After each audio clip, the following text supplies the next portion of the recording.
It's been such a long time since Boston led the way. It's more than a feeling. It's Mike and Tom to start the day. The heart of Massachusetts should be freedom, justice, and liberty. Freedom led pilgrims to Plymouth Bay. Salem trials had justice too late. The sons of liberty spilled the tea, and then the redcoats spilled their blood. The shot heard around the world rang out from the Bay State. Boston's strong and ready to defend. It's where revolution started and end. It's been such a long time since Boston led the way. It's more than a feeling. It's Mike and Tom to start the day. Quincy Market, Freedom Trail, Charles River, Boston Harbor, Bunker Hill, Griffin's Wharf, Fenway Park, Omar Charge. It's been such a long time since Boston led the way. It's more than a feeling. It's Mike and Tom to start the day.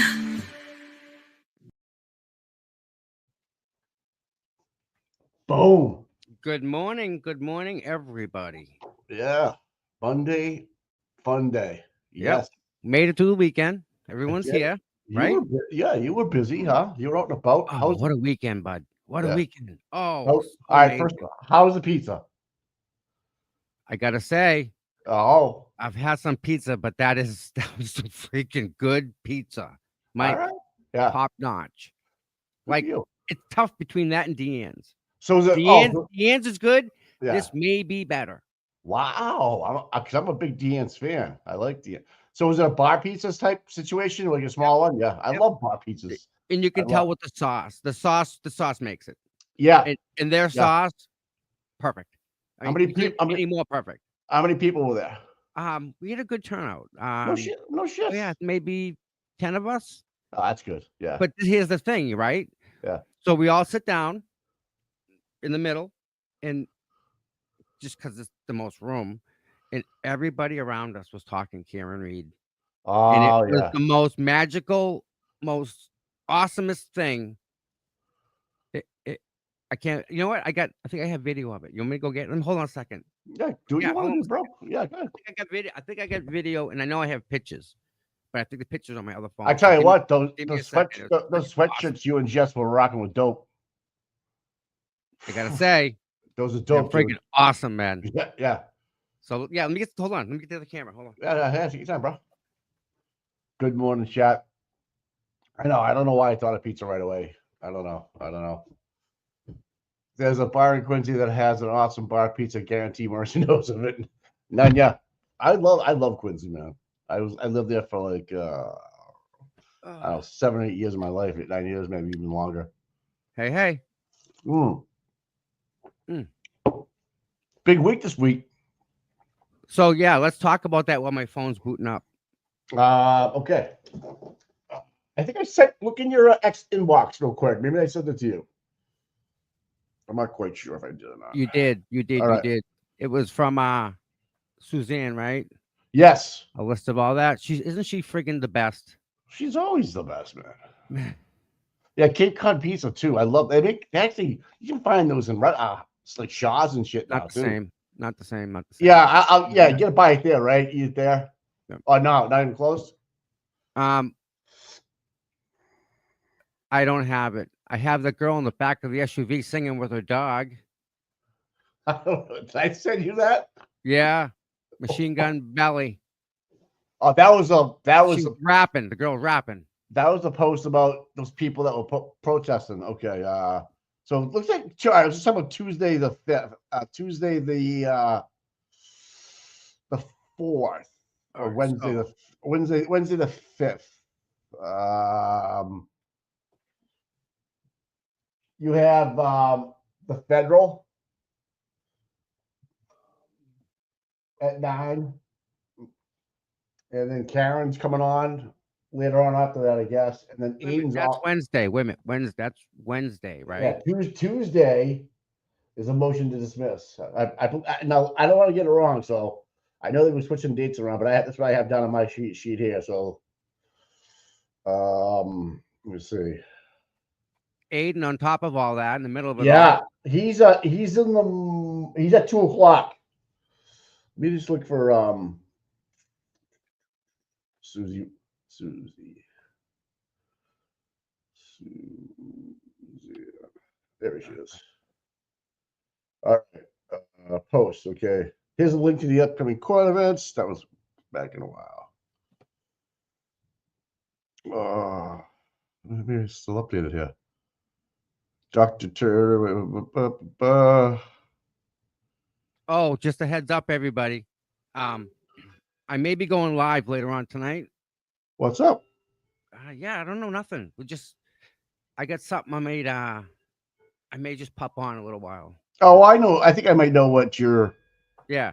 So All right.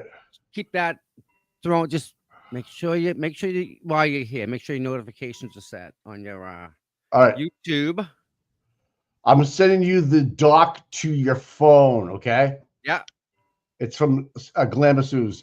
So yeah, there is one tomorrow. It's a motion hearing, 9 a.m. And then there's one on Wednesday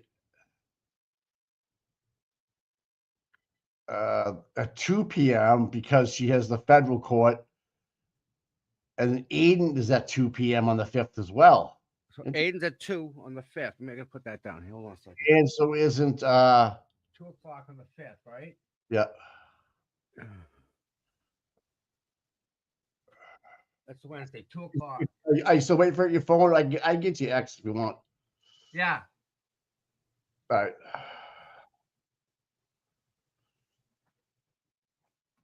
All right. So that's actually good because we're all going to be at the courthouse at the same time. So yeah. So Wednesday we'll all be at the same place. So don't forget tomorrow, though, at 9 a.m. you have a court motion hearing. Dedham Superior Court, Karen Reed. And then on the 5th, you have Karen at 9:30 and Aiden at 2. Yeah, but see, Karen, after she's done in Boston, then she's coming to Dedham. Yep, I'm letting you know that. So, yep, we're all going to Dedham. We're not going near Boston. So she's going to end up there anyway. On the 5th, though, you have a 2 o'clock Karen and a 9:30 Karen. One at Uncle Joe's at 9:30, 2 o'clock in Dedham. Then on the 5th as well at 2 o'clock is Turtle Boy. Okay. Motion to dismiss.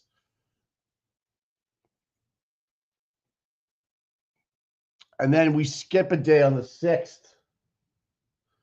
And Karen's on the 7th. Do you know what that's for? Yeah.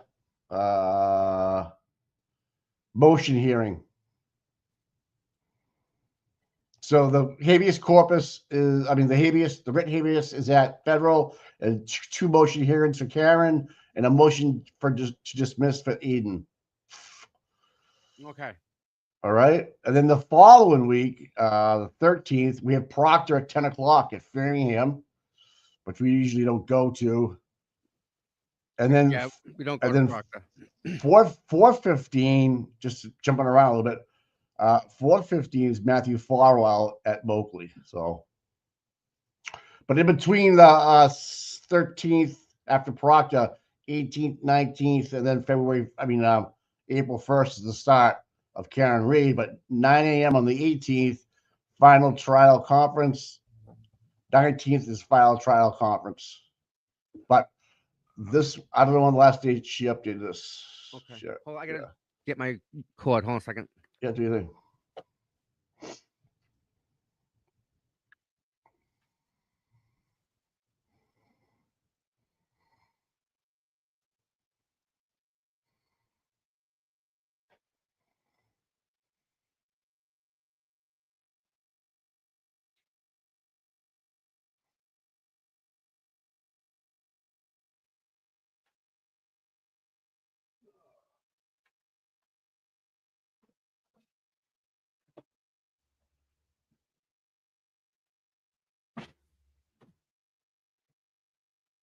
Oh, wow.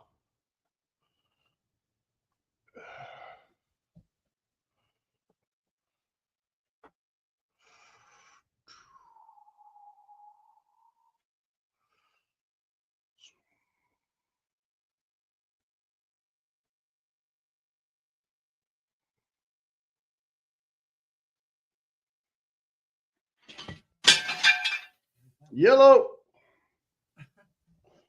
Yeah, so obviously on this thing too is the fundraising stuff, and then we have case numbers. Just good job, Suze. And then we have Zoom information, people. All right, that's on here as well, so that's cool. Good to know. For like all the motion hearings and stuff. Oh, that's good. I just sent it to one of the mods. Yeah. Cool. So if mods grab this and go all the way to the right of this Google Doc, you'll see that the passcode and everything's right on there. Okay, thank you. Yeah, yeah, thank you, mod aficionado. If I can get her phone number, or I don't know, maybe I can just keep you out of it so I don't bother you with it. All right, cool. Big week, man. So Culkin won the best supporting actress, huh? I really didn't watch too much of the Oscars last night. Really didn't have our own.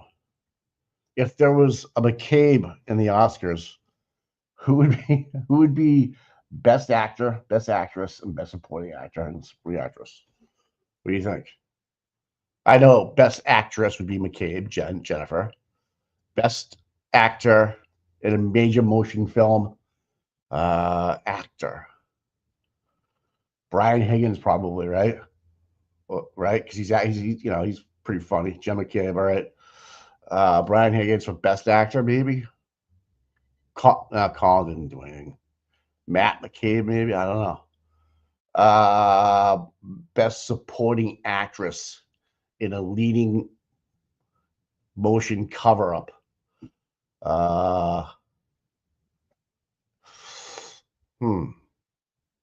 Carrie Rob? No, not Carrie Roberts. No, Katie McLaughlin. That son of a bitch, right? Now best actor. Best actor. Yeah, I'm actually thinking Karen for best actress, but she's not acting. But sorry about that. No, it's all right, man. We're just doing an Oscar. If the McAlberts were an Oscar movie, who would be best actor? Oh, Actress Nicole Albert's up there. Those characters, huh? Allie McCabe. She was definitely a runner. So best actor last night though for Aiden Brody though. I guess that was supposed to be a good movie. I forget the name of the movie, but yeah. Best theatrical dramatics is Bev. Yeah, right. And best producers Meatball. and then like for like directors and stuff, you'd have Blayland, Meatball.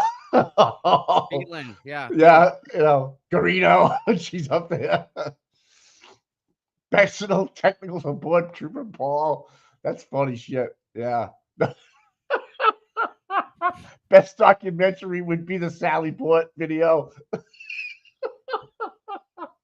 I can go on with one. Can you believe that? I mean, really, Mike, right? Oh, man, did that get debunked? Did you see what I sent you, like, with the times and the differences? Yeah. Nothing lines up. No, dude. So they have one side where the original date of the actual video, and then over to the right of that same page is the modified. How do they expect to get away with this?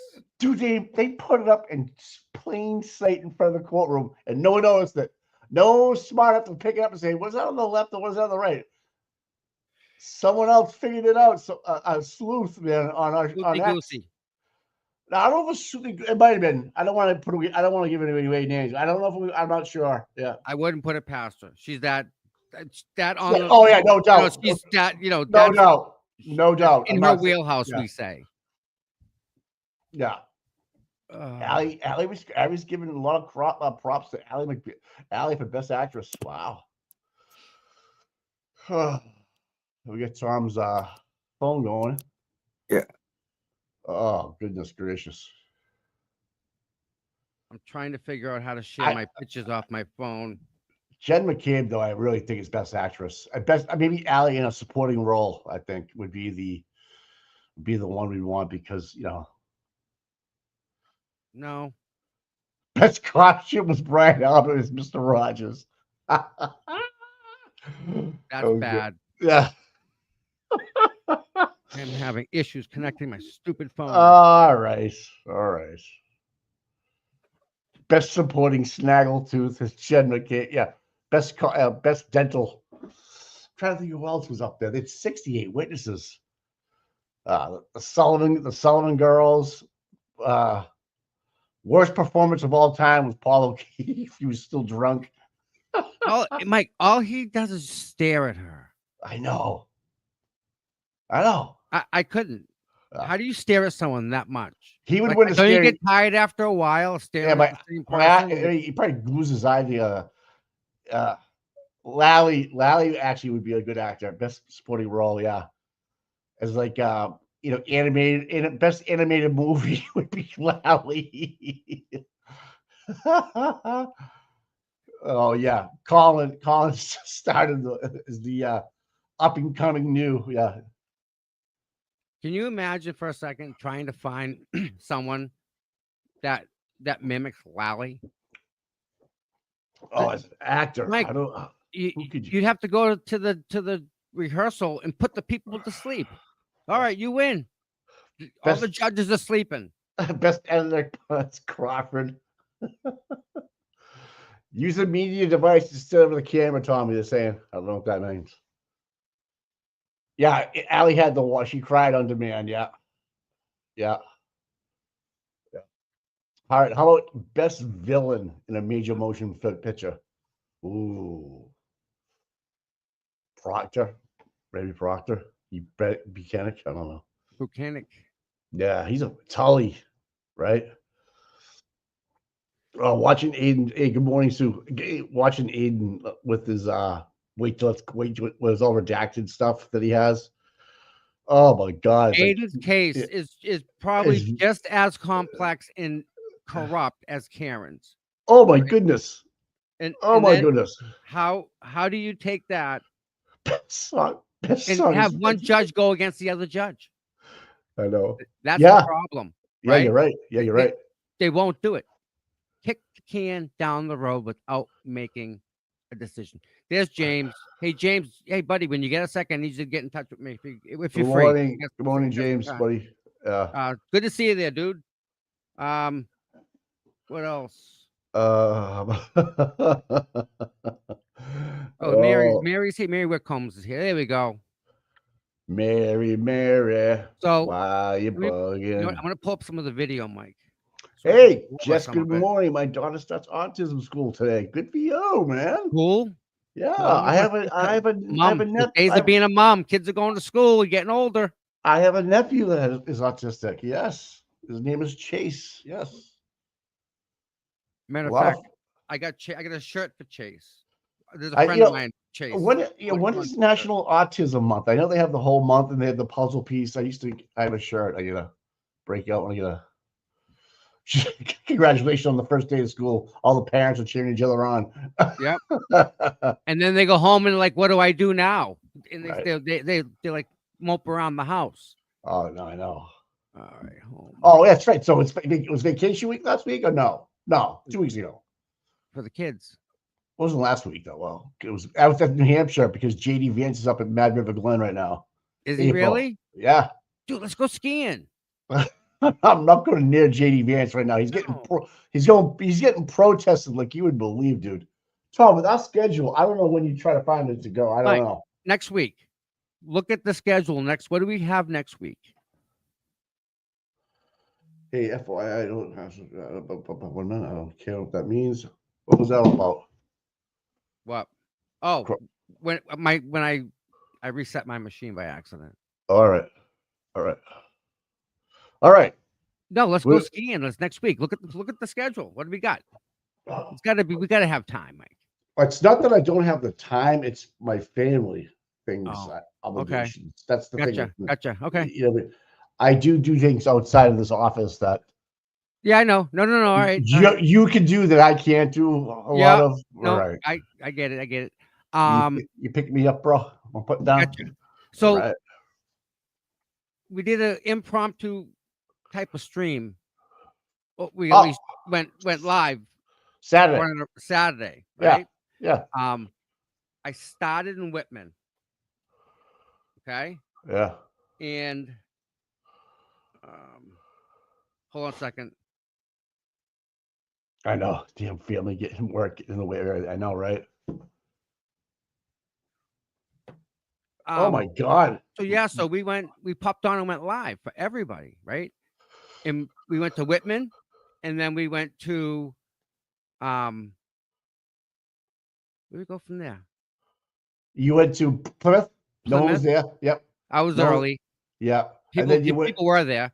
All right. Yeah, they went to Um, Lynn's Craftsums. Lynn Craftsums. Yeah, they went to the glass Yeah. place. And then you went to Born. The Born. longest running standout Born. from day one. Yeah. Yeah. And then people, Mike, wow. Amazing people. Oh, you had that one dude that was with you in Whitman, and then you showed up at Bourne, and there he was. He went to Taunton. I'm sorry. And then he went to Bourne. Yeah. Yep. And the sign, that's what I'm trying to do. I'm trying to get to that sign in case people missed it. Remember that sign? There was a lot of signs you had. Which one you? No, the one down in Bourne. That is gonna be a shirt. Oh, there it is. There it is. Freaking awesome. Most creative from the truth drop, Jim the Clark. All right. I'm gonna pause this real quick. I'm gonna play this real quick, right? Go. What do you think, man? This was down in Bourne at the Rotary, right across from the state police barracks. That's the sign to get into it. This sign, for whatever reason, is perfect. No, this one. I'm fucking coming up. You'll know. Everyone that's watching. So we started in Whitman. Get ready. And then we went to Taunton Green. And then we went to Plymouth. Yep. You saw this one already. Oh, yeah, that's the one. Yeah. Yeah. Wow. No, wait till it gets turned around. Now, oh, wow. Everybody out there who comes to these standouts and they make their signs, I always try and get a picture of the sign within a frame so that eventually I can go back and take pictures and screenshots of everybody's sign so we can put them all together. This sign coming up is in the running for probably one of the most just touches your heart. Watch this when she turns it around. Yeah, it's perfect. Yeah, this is the good one. I saw this was awesome. Avengers Assemble. He thinks it's better than the Dr. Russell. That's bad. That is Isn't badass. that something just next level freaking awesome? Yeah, dude, that is badass. I love that. But can you get away with that, like a shirt without copyright bullshit and all that crap? But yeah. Well, at least the figurines, right? Oh, yeah, definitely. I thought that was awesome. So kudos to that one. She nailed it. That's one of the better ones I've seen for sure. No doubt, man. Cool. Right. Let me go to so that was Saturday. And then let me pull up Facebook and pull up some of the pictures. Make them bobbleheads. That's a good idea. I mean, there we go. Julie Nagel for best monotone Broski Award. Oh my God. You guys are awesome. All right, so I got one. People saying yes, definitely a t-shirt for sure, Tom. Yeah. Yeah. All right. So I got some videos here, right? Tom Rodney's bringing the Avengers sign tomorrow, so it'll be in Dedham. Rodney, great guy. He's the one that he's like a lot of standouts. He's the one that was with you again, the same guy. Yeah, that's Rodney. He's a good guy, dude. Is this? They just cash out our Keno Saturday. They what? To just cash out our Keno on Saturday. People are asking. $7. $7. Hey, who cares? So just so everybody knows, if you guys want to come to court Tuesday, right? What usually happens is I can share this is people they disperse. Some people disperse. They go here, there, and everywhere. Some people go down the street to have coffee. Some people go across the street downstairs of the Registry of Deeds building. And you're more than welcome. And let me share the screen and show you what it's like down there. It's only a 15-second clip. But this is what it's like downstairs of Oh, the yeah. Registry of Deeds, where everyone's sitting, chilling, listening to someone pick the speaker, and we all listen to the trial. So here goes.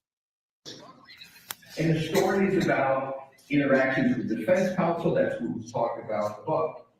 So I called the federal government. There's no statement here. There's much more to the story. And I got the discovery that the defense provided. So all these people are down there, Mike, right? Yeah. And it's dead freaking quiet. Yeah. And you can hear a pin drop. And everybody is on edge as to what they're saying, right? Mm-hmm. It's a feeling inside that you can't put that into words until you're there. It's palatable. You can feel the trial tension in the Registry of Deeds downstairs. And you know what the good people downstairs did? They freaking ordered pizzas for everybody that was there. So everybody ate on top of that. There's no restaurant upstairs or anything like that. You have to walk down. Nope. They called and had pizzas delivered, man. But you can obviously eat there. It's not like a cafeteria, though. But they have like No. I don't think they want you to do that. That was one of those kind of, if you get caught, you ask for forgiveness before you Right. ask for permission. Yeah, I know that one very well. But thank you again. Thank you to all the ladies that did that. I think it was I know Erica Walsh was big into that. She makes sure everyone's taken care of. What was the other name? Lauren. Was it Lauren Denim Pizza? Denim House Pizza. Yep. And the pizza was great. Yeah. They looked like they were big boxes. So they're not bar pizza, the big box pizzas. Yeah, they're big. Yeah. Yeah. The court zombies. Yeah. Well, that's everybody that's outside, right? And then as soon as lunch breaks, they jump outside again, right? And then go back inside. And then if it ever recesses, they're back outside. It's too cold out, man. And everybody that's downstairs, right? They're just, I can't, Mike. If you were there, right? No one would even be asking like to talk to you or your autograph, because it's like it's serious. It's almost as if you're in the court. It's like it's in the courtroom itself, Mike. You're amongst your peers, like everybody's on the same level. That's good. I like that. It's really nice. It really is. Right. Let's stop forward. By announcing this, Tom, I get a feeling that it's probably going to be a little busy tomorrow. Even though the weather's going to be nice. Tom likes to sit in his car because he can do his own thing, whatever he wants. I try and mill around so I can, again, I want to try and get everybody signs. So, good morning, Andrea. Yes, we had a lot of good guests on last week too. We had Nan, Broken Baker. Yep. Right. We had, help me out here, right? That was Thursday and Friday, I think it was. Yes, back to back. Am I missing anybody else? Baker was dynamite. He's a hoot, dude. Isn't he great? Yeah. Hey, I swear to God, Nan was on. She started at noon yesterday with the jerks, and she probably went to like 8 o'clock last night with all content creators. Like she was just flying around online. And people don't realize it, but when you're doing this, right? This is hard. You get tired when you're done talking, this. Carrying a conversation, answering questions, looking in the chat. Oh, yeah. Yeah. And then it becomes repetitive sometimes, because you're with different content creators and different crowd. And all right. So listen, and this is one of the really good things, Mike. Like the people that are there, you can come and go as you please. Yeah. Like just right there, they're going to be 9:30. That's cool. That is like awesome. As long as you come, right? As long as you get there safe. Everything else is kind of, 9:30, they'll probably be in the registry of deeds listening to Bev. Just really? Now, can I say something about this week? Yeah. I want you all to think that Karen's going to lose every single thing. And I want you to think Aiden's going to lose every single thing. Not that we want that. We have to be prepared for a loss, right? I hate that, but I mean, it's a possibility considering who we're dealing with and who we're playing, Mike. Oh, man, ever since last year, every time I thought it was going to go our way because it was just leaning that way, it would never go that way. You're right. You're right. We kind of have to brace ourselves for possibly bad news, right? Yeah. So with that said, we need to focus, right? Dedham Courthouse. And these standouts, right? Standouts, Mike, people are beeping more than I've heard people beep in the past. You're talking about the ones locally, right? Yeah, down at the courthouse. Yeah. To every single standout that I went to, there were people yelling out the cars, free Karen Reed. There were people beeping, like laying on the horn, free Karen Reed. They're really, yeah. These people are adamant. They know. They don't have to read the sign completely to understand it's a Karen Reed thing. Right. We don't want any mopey faces though at the courthouse. We want some live action. Oh, there'll be energy there. Yeah. Good energy. Yeah. I don't want to set anybody up for the L though. No, just so. I know what you're saying. I understand what you're saying, dude. Like, expect the worst, hope for the best. We want to win, of course. But look at who we're dealing with. Right. They control the cards because they have the guns and they have the badges. I understand. And the gavel. Even when Aiden can prove that, hey, the DA's going to burn her email, the power they have, they get up there and no, he doesn't. And they take it as gospel, Mm-hmm. It's wrong. And we all witness it. And the best thing we can do is look at what's happening with our own eyes, make up our own decisions. Right. Mm-hmm. And that's what we do. We're giving you guys the information. We all watched Mr. Reed have a great conversation with that news reporter. Oh, but you got it. Ever see the light of day, that conversation? No. Ever. I did with you. There's so much that you guys get that the mainstream media either doesn't care, get, or just misses completely. Well, to your point about, expect the worst and hope for the best, that's kind of what he was getting at, because we live in a corrupt state. It's a one-party state where you need blue and red to get together, bipartisan, and have purple. So one checks the other one. So you don't have a democratic rule that anybody's a Democrat's going to get it pushed through in their favor and everybody covers for everybody. So when you put some Republicans on the other side of the aisle, you have some balance. I think what he was getting at, and I'm just summing it up. But he said a lot. He said it a lot more elegantly than I do, though. Oh, that's right. It was Karen's birthday last week too, right? That's right. She had a man. I'm glad the people gave her a good birthday present, man. Oh, I saw some pictures. I love it. I'm happy that again, we can do things like that for her, right? Well, fuck yeah. Okay. I got some pictures. She deserves more than that, man. What she's going through. I can't imagine. Yeah, I can't even. Can't even.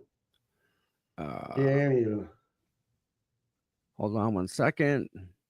Did anybody watch Aussie's YouTube? I didn't, but I heard it was good.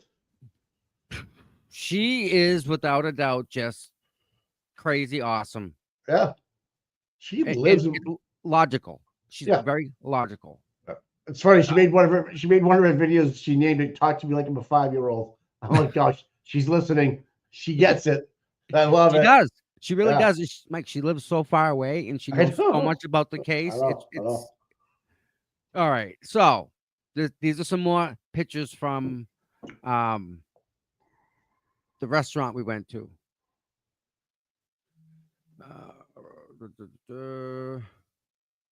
Truth and Okay. Transparency last night was riveting. Cool. Oh, this is the bar you guys are Yeah, at. this is the restaurant we're at. These are the people. That's a good picture right These there. are the Yeah. shirts. Yeah. I don't know if you guys have seen them. Yeah. Well, there's the backs right there, right? Yeah. Yep. 24 hours dedicated to Officer John O'Keefe, January 28th to January 29th. Accomplished. Common Yeah. justice. Yeah. And there's that ladybug. Oh, she's a ladybug. She likes that. Would she have a tat? No, Never mind. Ladybug's a long story. All right. Oh yeah. Remember that there was one lady that flew up for her birthday to be in Taunton? Yes. Like that's the guy right there. That's in every standout that he's passed. But Rodney. Back a couple of right there's Rodney. Yeah. Great guy. That's a good picture. So this is my camera over my shoulder instead of a rifle. That's a good picture, bro. I'll stand on the rock. Really? So that is that. So the ladybug thing, right? Yeah. I was at one of Karen's court dates, and we were all worried about something. And all of a sudden, a ladybug landed on me. Yeah. So I took the camera and I took a picture of it, and somebody took a screenshot, and said, "Look, a ladybug landed on Tom's CPU. That's good luck." It is. And one of the trolls below it wrote, "Fuck that ladybug." What? Yeah. What an asshole. So now we put a ladybug on a lot of things just to say we're still here.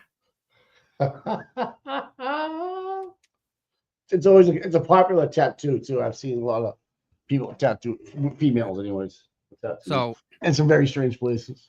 So again, right? Like they have the Canton salute, we have a ladybug. Yeah, right? the ladybug lullaby. Yeah. And I think Karen won that day, and they got really mad. Yeah. Yeah. So you're right. A bird shitting on your head is good luck. Honest to God, true story, man. Did a lot of saltwater fishermen get hit by because you're at the ocean. A seagull leaves a big white one, man. I'm telling you. Oof. Yeah. Anyways, yeah, that was good luck. I saw something, Mike, and I was thinking of Alessi. What? You ready? Yeah. You've seen people that box, right? Oh, yeah. So these people that fight. The only problem with this I have is this dude's not wearing wraps. Usually you put wraps on your hands so you don't pull your knuckles out, right? Yeah. Was it Colin? No. Watch this kid. I was impressed with this kid's. Watch this kid's hands, Mike. Watch how fast they are. This is Alessi going after Jen McCabe. Left hook, right uppercut, left hook. Hook, cross, hook, step back, left, right. Uppercut, hook, cross, hook. This isn't sped up. This is real time. Watch.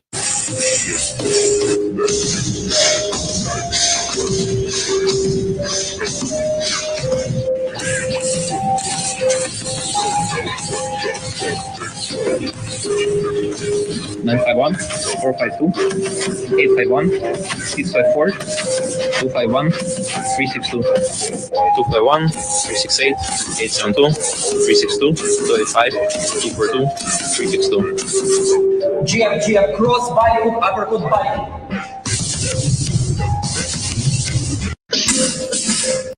Mike, that's a boxer. I think he's got fast hands, man. That dude's a boxer. Yeah. I wouldn't want to fuck around and find out with that kid. Mike. No way. Do you think no still, do you think that guy we just watched, do you think he would destroy Enrique Delgado Garcia? I don't know. I don't know if it, I mean, yeah, I mean, he's got a good shot at him. I don't know how good Enrique was. I have no idea. Enrique's got height. Enrique's got the reach. Yeah, but can he With the big- box? It's two different things altogether. You get close, you bring him in tight, stops the fight. Well, I understand. I don't see a boxing incident causing the injuries, no matter who's hitting Enrique. Right. Those he's not gonna knock teeth out. He could. Yeah. He's not gonna break a neck. Oh, he could.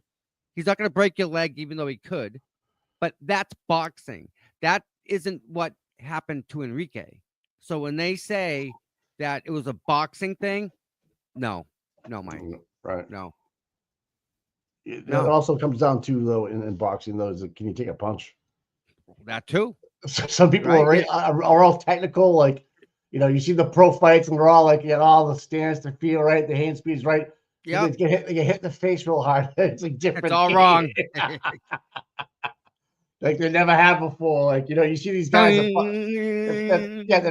fought Tyson for the first time when he was 19. They're like, well, this guy's never really been knocked down in his career. He's got 41 fights, you know, blah, blah, blah, blah, blah.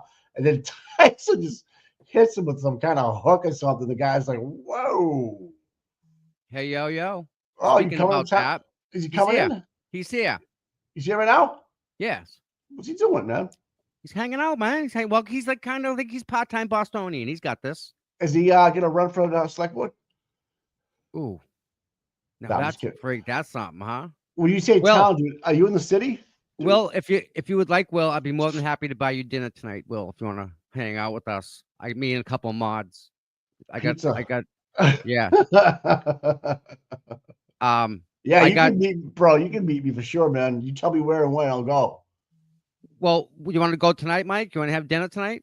Tyler, I can't make decisions like that on the rock, you know, but I can. Well, listen, I'll throw it out there. You want to, if you want, I'm going to be somewhere tonight in that area close to you, we'll say. All right. So if you want to hang out, even come in to stop by, say hi. Yeah. All right, cool. Will, you're more than happy to come hang with us. All right. You know. Yeah, I mean, I'll come pick you up. I have a new car, so I'll come get you. I can go to the city. I mean, I don't think that'd be a problem. Mike, it's probably 10 minutes from your house. All right. Legit 10 minutes. Right. Not far. All right. I just don't want to blast it out there because it's, you know. We don't get the place overrun. Yeah. Yeah. I went out to dinner for the first time in a year last night. Oh, was it good? It was good. I was comfortable. It was good. It was packed. A lot of noise. You know, but I had my wife's family was there for a birthday party, so there's no way I was missing it. So I went. Yeah, no, gotta go. And it was yeah, it was good. I had chicken parm. It was good. Good. I had a good night. I did have an espresso martini, man. I'll tell you. Nice, huh? Oh my god. Yeah. It was amazing. Yep. It was delicious. A little sweet though, right? Just enough. I can't even tell you the last one, you know what I mean? It was good. It was good. I only had one, but it was good. I was with my mother-in-law and stuff. So all right, so let's back up, right? Yeah. Where's the end of the FBI? Remember the FBI was here? All last week it was FBI's done. FBI's done, right? FBI's done. Oh. I think we've proven that that's pretty much far from that. And guess who's getting a bunch of shit for that? Ted Daniels. It's a big issue because they've never had this type of backlash online against a person. So they're like, whoa, wait a minute. Whoa. You're in the deep end of the pool, people. They don't think they realize it. It's usually Sue O'Connell. I guess it. Will's very critical of Sue O'Connell from the news, man. As he should be. I know, but she was at the courthouse last week, and I saw her. I'm like, oh, Tom, just stay away. Let's not even go there today. You know, it's funny. Trigger warning. You can sit in the same courtroom as Sue O'Donnell and see two different trials, man. Is it O'Connell or that happen? O'Connell or O'Donnell? O'Donnell. Yeah, sorry. All right. You said O'Donnell. I thought it was O'Connell. I'm sorry. That lady, you know who I'm talking about. Yeah, Sue. Yeah, Sue. Yeah, our friend Sue. Yeah, Ted got played. Yeah, Rachel, he did get played. You know what? But here's the thing: like, So other sources let other channels know, right? So was it 4 different sources, 6 different sources, or the same 2? That's what I'm getting at, like, because they all have sources, right? So it's like, Yeah. right? But obviously Aiden has his too, and he was like, nah, that's not what I heard. How many times do you think that's been sent to him and he hasn't taken it? Oh, Legit. Really? I mean, yeah, how many times? right. I remember someone from the Gulf of Mexico, the Gulf of America, was saying someone was fired, right? You fired. Remember that? Right.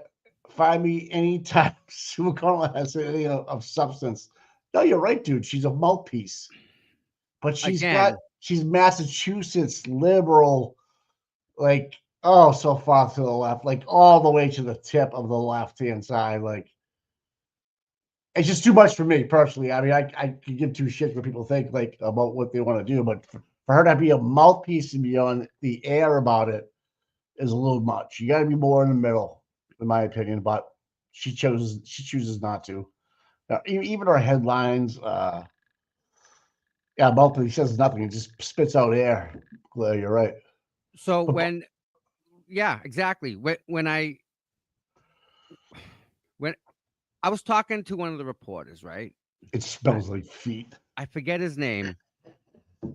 And I'm talking, and he's like, listen, I gotta go. I have to go live. I gotta do my job. I'm like, no, that's cool. We'll talk later. Right. No problem.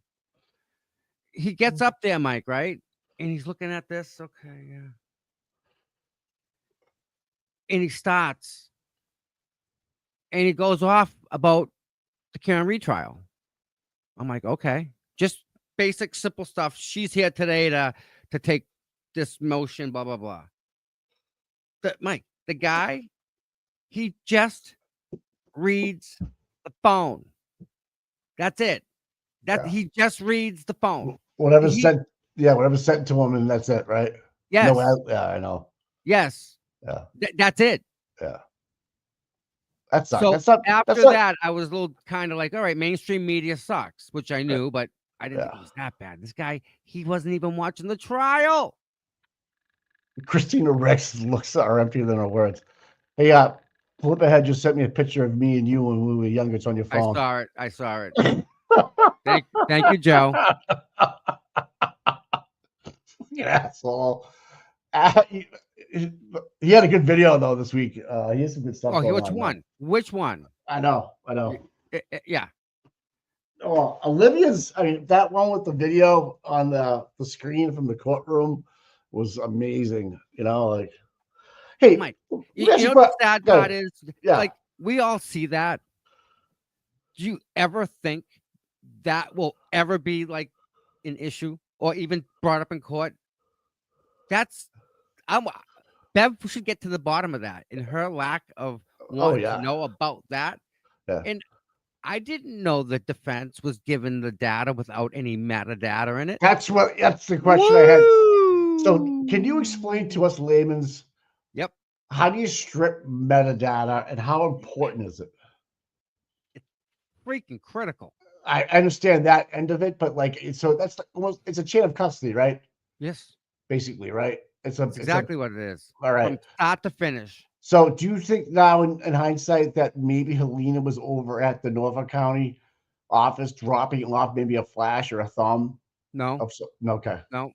She's still a douchebag? Yep. I'm trying to see if I can show you guys something. I was going to Google it this morning, but I was eating my Cheerios. All right, so let me share this one. I mean, I got stuff on my computer. I can't really. I understand, dude. Do you want me to? I can go. No, I got it. It's nothing bad. I guess my question is this too: if it has no metadata, and that's a fingerprint, it's a digital fingerprint, how can it be admitted into court? It can't. But yet, Bev does. Yeah, right. I'm right thinking that because to me it's hearsay. Like, I'm telling you, it happened on the 28th. Right. But give me the metadata that supports that, and we can move forward. But it seems to me we never received any of that stuff. Now, if you go back to the picture that Olivia in her article in a sleuth posted, Yeah. you'll see the actual video of the date it was captured, and then to the right, the date it was modified. We're talking months. And they have video that they took and put on a flash drive because they store it for 30 days from the 28th, Tom, Mm-hmm. before the incident happened. Yeah. So there's something nefarious going on there. No, which- because the camera runs in 24-hour cycles. I understand that, but why do they have a file of the 28th? Because they only have 8 or 9 files, right? Yeah. So why are they using data from the 28th of the bay to maybe transpose for when the truck? That's what you see what I'm getting at? Yeah, Like, no, yeah, I think right. so. All right. I don't. It doesn't make sense to do it that way. all right, me, so that's why Brain-wise, okay. it just doesn't make sense. All right, so but- I'm like dyslexic. I'm backing into it the wrong way. Okay, all right. Listen, I'm going to show you some stuff here, Mike. Okay. All right, good. Yeah.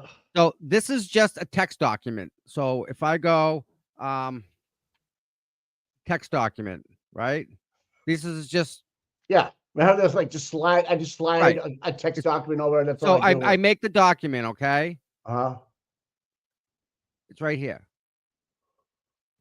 That's the document. It tells me that this symbol tells me it's a text document.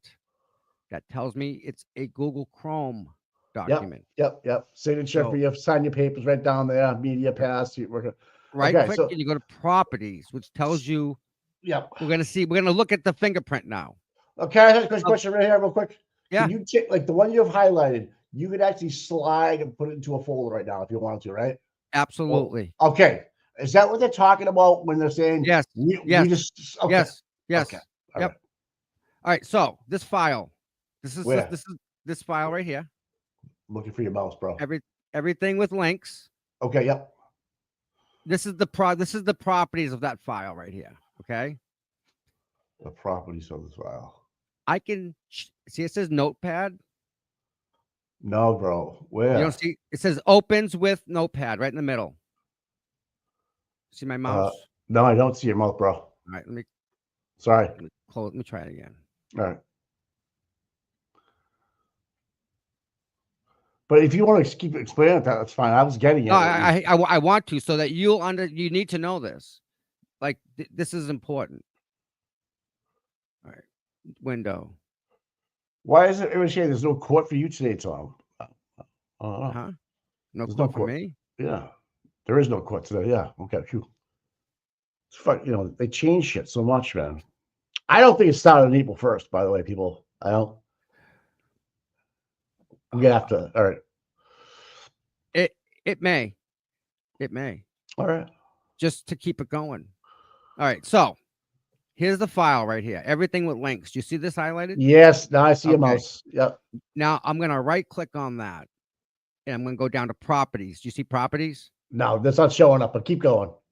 Is that showing up? The mouse is, yeah. Is the nothing on top though, right? Correct.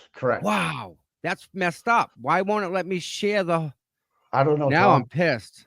Oh, can we just move on? StreamYard, what's up? Let's just keep going though. We're gonna, you So- lose me. That entire screen. has Share. metadata on it, right? Yeah. Holy Jesus, that was weird. Can you see it now? I see a mouse. Yeah, I got that. Yeah. See properties? Can Yeah. you see this window? Yeah. Okay. It tells me that it's a notepad document. Okay. Yeah. Yeah. I You can change that Okay. to Yeah. Okay. anything Yeah, I want. gotcha.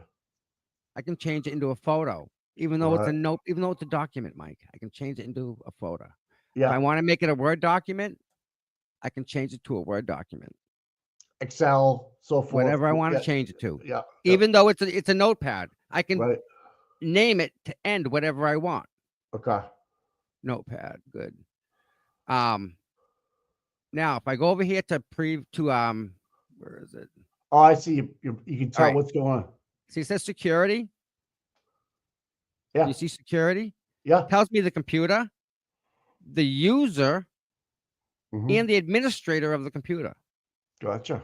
I can edit that and go down and add person, remove people, give them control to modify, read, right? Oh, yeah. So I can allow you Oh, yeah, you can permission to this track- file. Track everything. Yes, Gotcha. it's all here. I got it now. I see. Now that I see it, I get it. I've done And this this before. is just looking at that document as a file. So basically, we're getting pictures with none of this. It's just stored a None of certain it, way. it looks like this. There are no previous versions available. And what kind of form is it coming in? A video or a picture or whatever it is? But they have erased that. Now, so Yep. you could erase what you just showed me and take off all your administrative stuff, take off all your username stuff, strip that right out, make it Yep. a total blank, and save it as a picture, and it'll never know who told you saved it and all that stuff. Interesting. So you ready, bud? Yeah. Oh my god, I shouldn't freaking never. What's the So if matter? I take that file, What's the matter? I'm just trying to. I don't want to. There's certain things I can't say, but certain things. So if I take that file, Uh, right? It's Yeah. it's a just a regular document, mhm. and I tell it, and I rename it, Mike.xls, which is an Excel spreadsheet file. Mhm. The Word document becomes an Excel spreadsheet document. Mhm. I take the Excel spreadsheet document, move it onto a flash drive, Yeah. go to another computer, plug it in. Yeah. Now I take that document Yeah. and I Oh, change it. you I change it back to a notepad document. Now I can open it. It won't open with Excel, but it can be named Excel. so if I had When you Excel, change that and move it from one to another, yeah. it strips But that data off. even though I have an Excel program on computer too, it Don't still matter. won't be able. Really? It'll see it, but it won't be able to open it because it wasn't created in Excel, even though it I has an got it. Excel Yep. Name. extension on it. Yeah, because it wasn't an original Excel, Bingo. right? Well, yeah. Maybe not. Yeah, I see what you're saying. So that's how they do it. Okay. Yeah. Okay. Okay. These fuckers, man. And so they turn the stuff over. It's piecemeal to the defense. Yep. And they're complaining month after month, motion after motion, that's getting piecemealed in with no digital fingerprint, so to speak. And like now, so here's my thoughts. Like, how do Mike, you, how you, that's how do you, not accidental, obviously, right? oh, that takes work. That takes work. So how do you, who would you put on the stand as a defense witness to combat that? Or if I'm asking it right, to show how important that might be or is to tracking what we're looking at with, like, not a forensic expert, but like maybe like, I don't know, a teacher or a professor of a college, and because you got to break it down to a, like, again, like me, 5-year-old, Okay. and show, like, you got to like, for me to fully get what just happened, what the prosecution is given to the defense, you have to show me how they did it and why they're doing it. Not just tell me. I'm a visual guy. Like, all right, once I see it, I understand how you did it. Now, like, but if you tell me something, sometimes I'm kind of like, okay, I think I get it, but I'll have doubts in my mind until I see it actually happen. And like you just did, and then explained it a little bit to me. So that being said, I'd be like, okay, AJ, David, Liza, Bobby, Beto, who can we put up there that could explain this to anybody? And I'm sure there's a lot more smarter people and confused than I am right now, because I haven't opened one up in 10 years, and I don't want to. It's software, Mike. Okay. I understand. So would you bring in, like, you know, software. I know you used to go to like a bookstore and take classes on Excel and stuff like that, right? Yeah. That's what I'm talking about. You break it down where, okay, here we are, we're looking at a picture from a sneaker that was taken on the 29th, and now it has no metadata around it. Let me show you how easily that could be taken 2 years earlier or 2 years later or whatever you want to do. Hey, that's what jurors are going to want to see. There's reasonable doubt. Why is it metadata? Speaking of, where's the photo that we all watched Yuri Buchanan take? Where's that photo? Of what? Of the Lexus Karen's car. Right. Why don't we have his phone? If he used it in a commission to solve a crime, a murder, I want the fucking phone. Where is it? I don't know. Because remember on the first round or on direct, it said it was the tow truck driver, and then on cross, he said it was him. So that's why I guess it's important, right? That's a great point. But we all watch him take the picture, but we've never seen the picture. So on cross, he gets exposed. Defense calls another witness afterwards, but I would go right back to the defense and put somebody up there that can explain the damages that have been done by creating something like this, and maybe even going down the line to how to invert something and what it takes to cut, splice digitally. And just that to me would be damning for a jury to see, well, what's their motive? There's your reasonable doubt. What was your motive to do that, sir? Why would you want to do something inaccurate like that and present it to us common folk that, do or don't understand how and why you would do something like that? I don't know. I'm just throwing it out there. Too much common sense is too bad. I know. And they had 70 witnesses on the defense witness list last time. 70. And they only called 6. Okay. So maybe there was somebody on there or not. Maybe I'm just not seeing it. I just like to know, like, I'm trying to give people ideas, like what would make me think there's something nefarious going on with the state of Massachusetts. Some of these things we're talking about right now, like wiping data clean. Why'd you do that? How did you do that?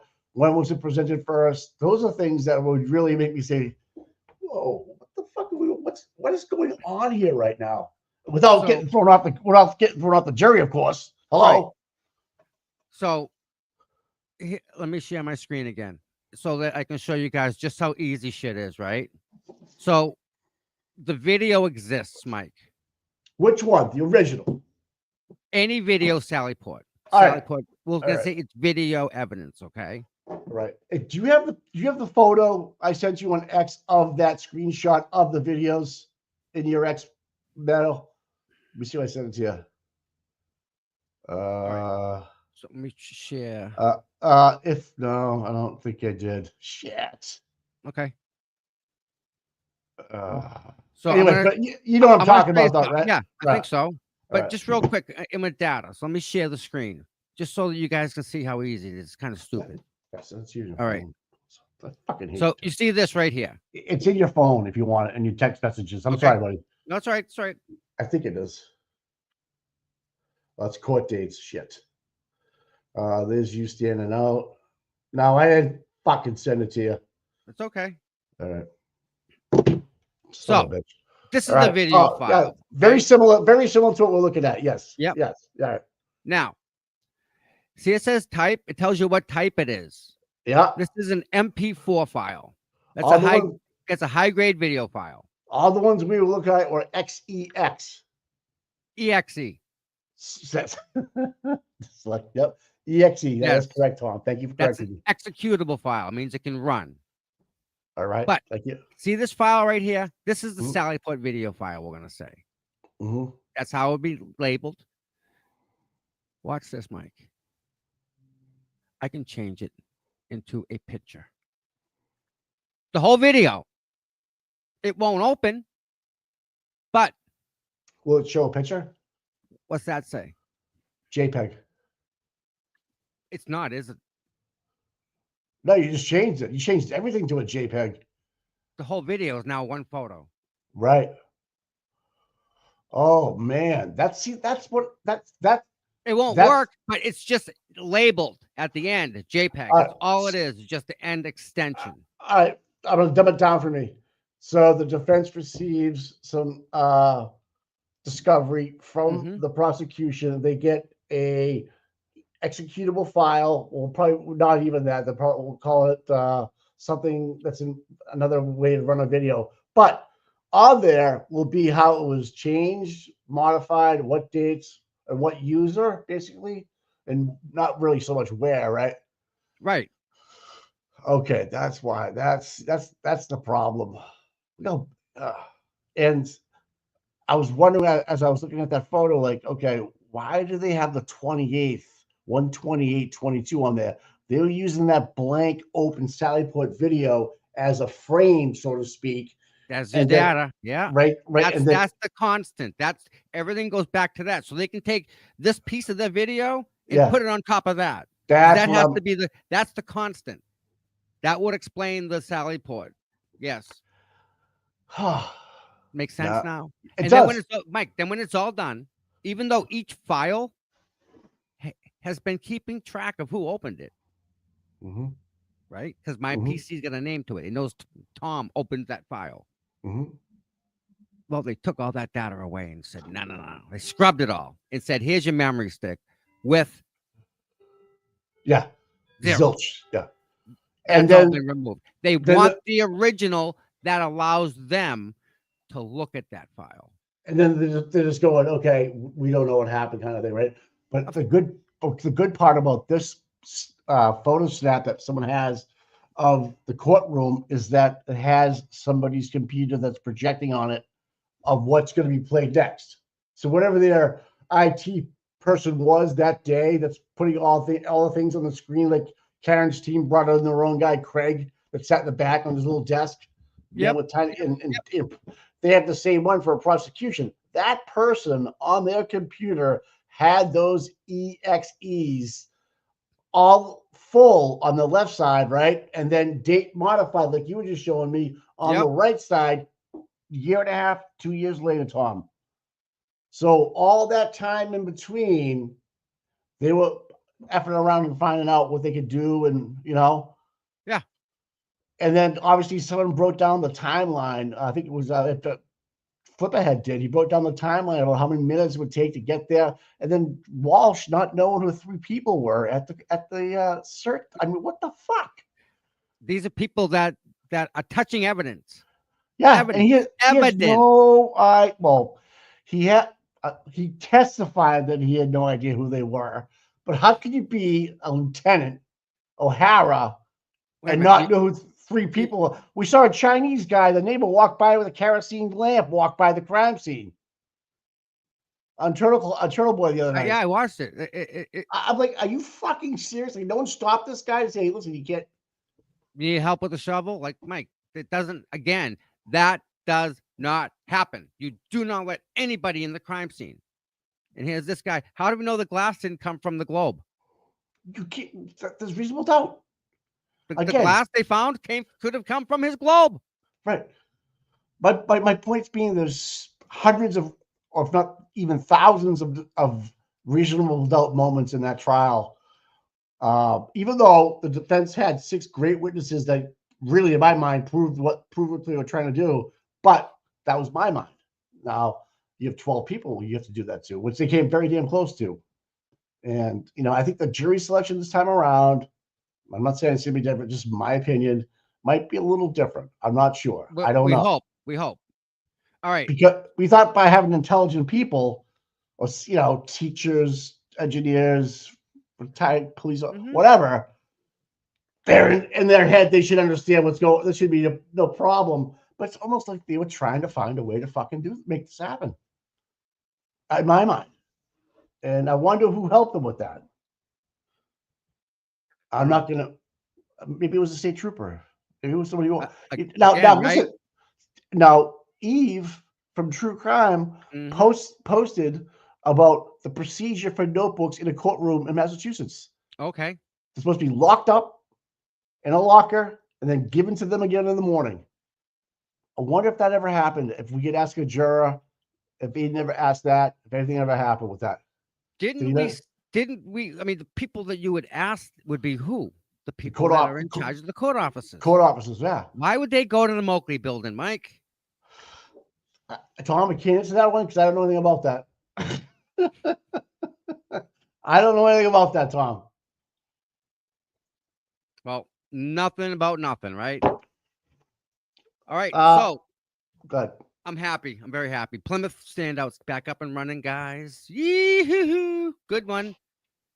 That is a good standout. I'm happy. That makes my day. I'm thrilled. They let Kelly one of my mom. We let them on. That's what I thought too, Kelly. If they just openly left them on the seat, do you know how many people could just go down, sit down, pick up a notebook, and you just kind of see where they're at, especially ones that they were watching, and report back to a certain person. So let's just say Fanning was in charge. He physically wouldn't have to touch those, but he maybe would talk to a certain officer in the daytime and say, what do you got for me, Chiefo? It's a good thing the court has cameras, Mike. Don't. Oh, let's not talk about video files. We don't know nothing about I know that. nothing about that. Mike, do you want to see how easy it is to edit a video? Let me show you how to do it. It takes 2 seconds. Because Tom, this is what's going to come down to. I'm telling you, for a jury to say, okay, folks, this is what happened and why we don't. First of all, I would show them a regular video with metadata, how they track it, how this is legit. Every lawyer would accept this. It's accepted in every courtroom. Let me give you something that's been modified with no digital fingerprint that shouldn't be or couldn't be accepted in a court of law because it has no chain of custody. That's what I would be looking at. Okay. So let me show you this.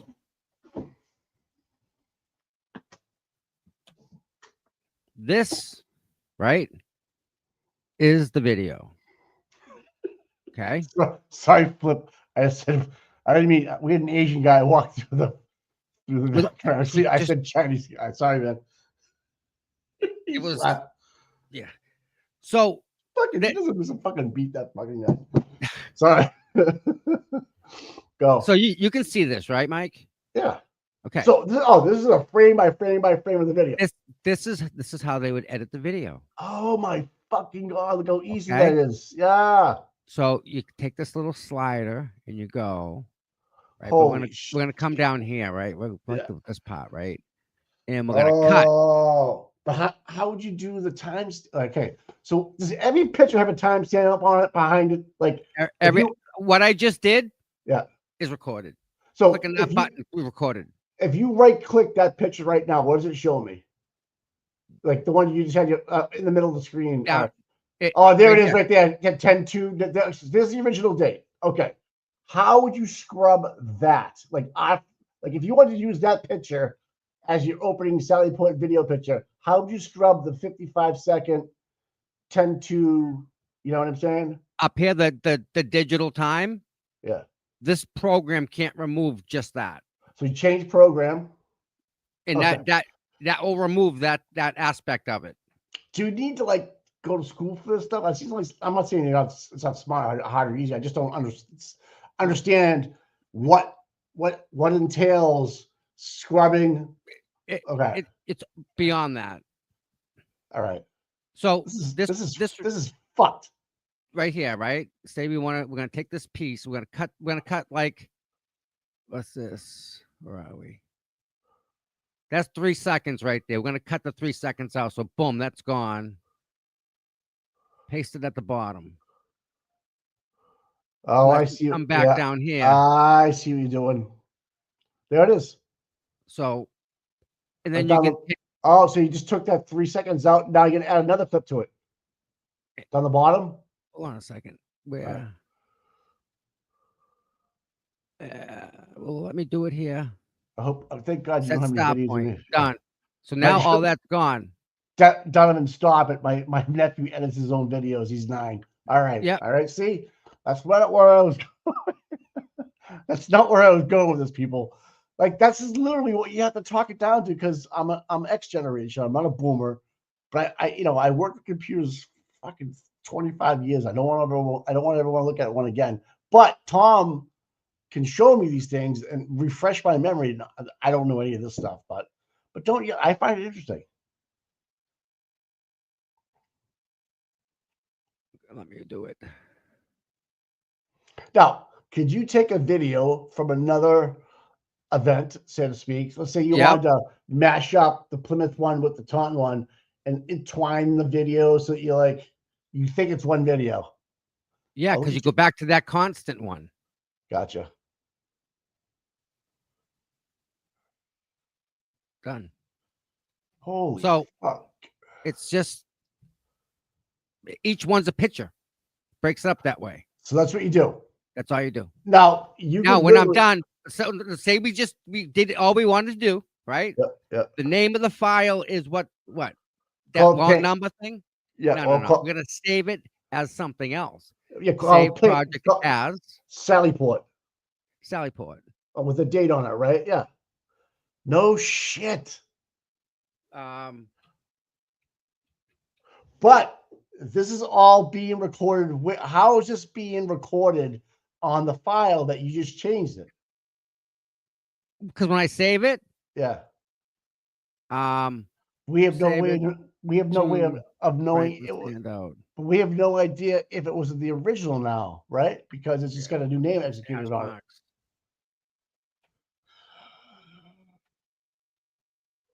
And Flipperheads is a dirty hamster. Boom. So now I just saved it as a different file. Brand new. That's fucking easy. So I would guess Craig, for the defense, who does this for his company, I know it's expensive to find him, but he's a good guy. I'm just using him as a reference. Like, he could really.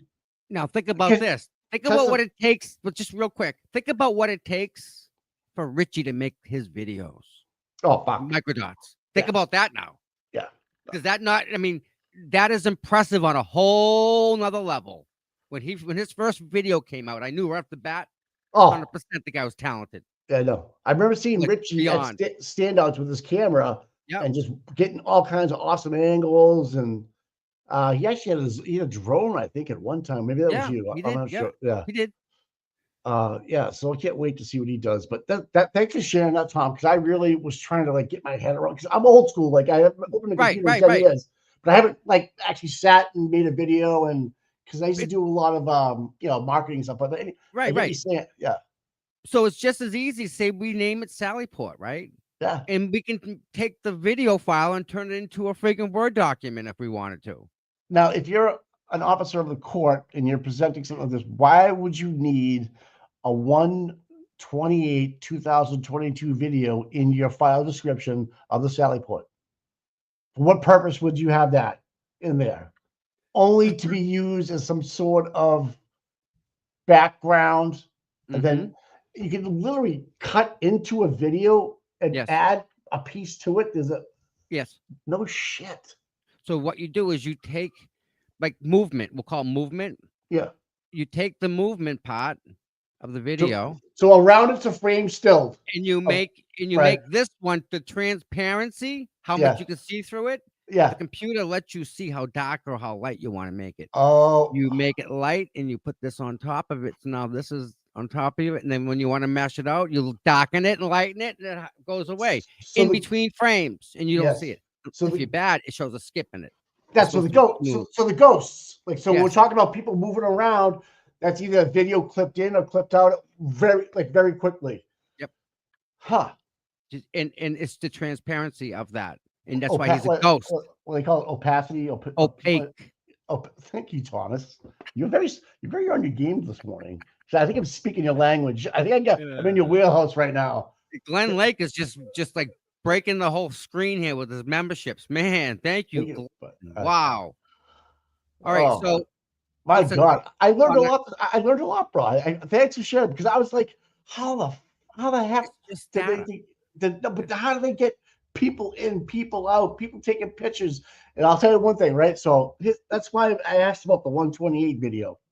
And what's important is the time of the day they saved that video, daylight, nightlight, is that it looks to me on one or two pictures that the front of the Lexus is brighter, like it's outside the open doors with the bright sunshine is on it, as opposed to a nighttime video looking at it. So if he wants to come on, I'll send him a link right now.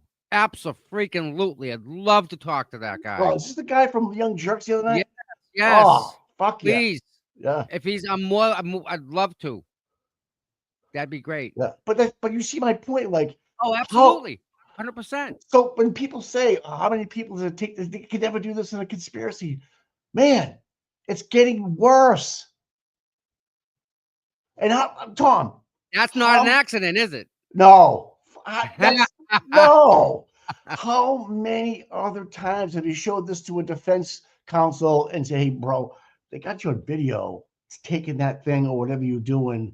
And they, maybe they did, but who knows now? Like, you really have to. If you're a lawyer and you don't have an IT guy with today's CCTVs and what Everything's these digital, Mike. Everything. right, what these people are trying to produce and put into court today, fuck, you're crazy not to. I mean, so to have a defense counsel is going to cost you a lot more money going forward in this world.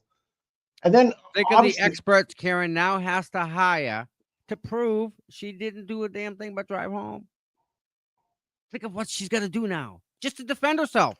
But she's like Superwoman, dude. She's like taking down the industry, man. Now you see how deep it is too, right? I see the strength in her eyes now, man. I look at it completely different. Like, think of what she does. Think of what she knows that we don't, man. Yeah, like just to get into a truck with Ted Daniels and drive around and let it out and talk talk about what she knows. It's fucking ballsy, man. Amazing, isn't it? Showing up for a birthday party, not with complete strangers, but people she knows that she sees at Standouts, and having a good time. Being in the moment, like just being in the moment of being my birthday. I really don't know all you people, but I love you, and my family's here, and I'm going to take it to the limit. That, for me, would be hard. Like, to go out to dinner the other night with my family, I told you, it's hard, man.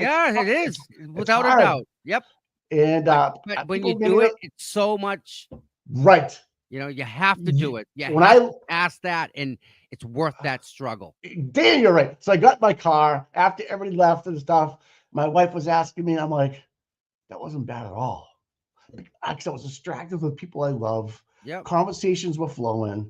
I felt like, okay, all right, I can do this. Yep. So I was happy for that. And my wife really pushed me because I tried to get out 5 times that day. Didn't work. No, not happening. And then couple of my little, she's smart lady, Mike. She's smart, couple of my, here's the other thing too. Young kids like 5 and 3 and 2 years old, right to my heart. If I know they're gonna be there, the innocence of those people, it just makes me happy. Like, oh, it's hey, we gotta, I gotta go. There's nothing like a little kid and watching it just grow up and say, man, my nephew is the same way. He's gonna be dude. I gotta teach him how to drive. I love that. That's good stuff, bro.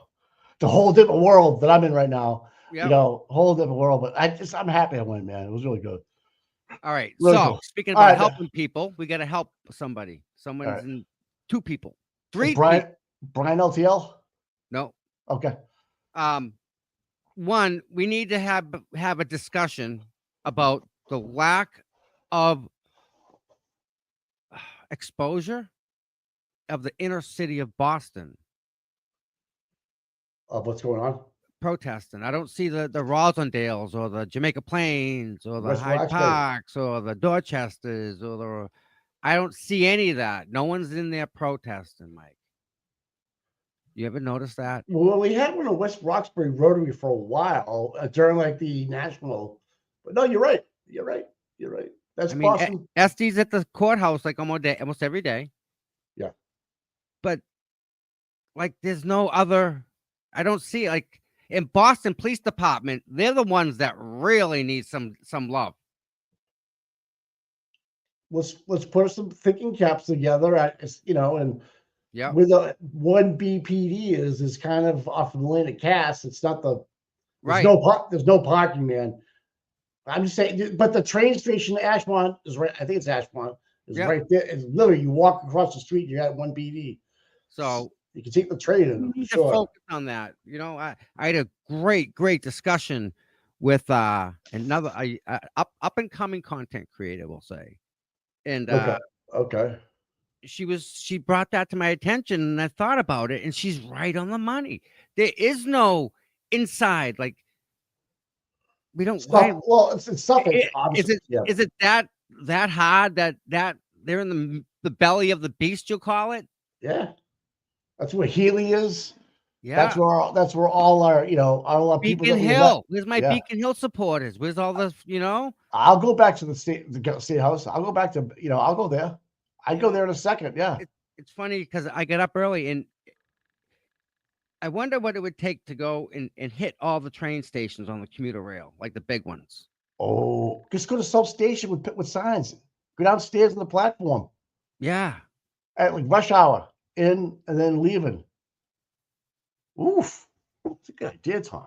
So that's a thought. We Now, need to- so that's one. Right. What was the second one? Oh,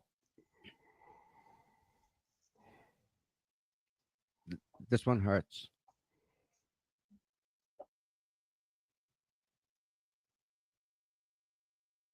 My friend Nanette, she has cancer. Nanette.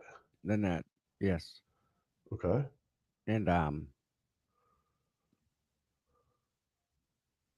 we should try and help her out. Okay. How? Um, Whatever. there's a meal train that they're doing. Yeah. I don't know if that's taken care of and if we can do something else to help her out. Like if like we know that's taken care of, but we need to do something else. And we still have Amy. She's not out of the woods yet All right. She by any means. Yeah, she is. But- Yeah, meal. She said she's saying meal train, but okay. Okay, meal train. Mike's man bun.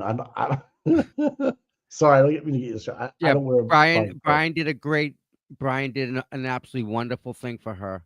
So that's what I was talking about. He did Yes. one yesterday. Okay. Yes. So you guys almost I probably know her by sight, but I don't. She's in a wheelchair. She's the one that drives from freaking Laconia 3 hours and up there, comes down for the trial to sit there with Karen.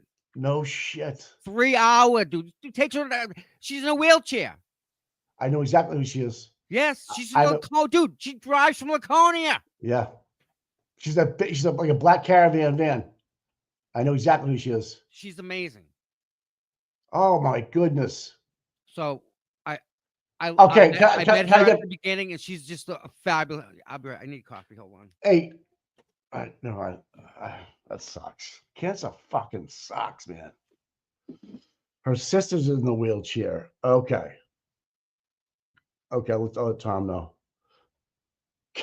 Kevin, thanks for becoming a new member. Check your inbox, Tiffany Little. Huh.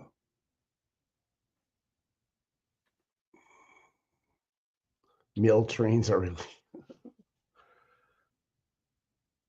Oh, my mask. Yeah. So I had a relative that was in the Peace Corps. All over the world, man. He's no longer with us, but yeah, that's some cool stuff. You know where I went though this weekend is I went out twice this weekend. I went to the Norwood Winsmith, like the big place where they have all the like furniture and all the stuff you can buy. Yeah, okay, that's where I was. I'm gonna check that place out, man. That's pretty cool.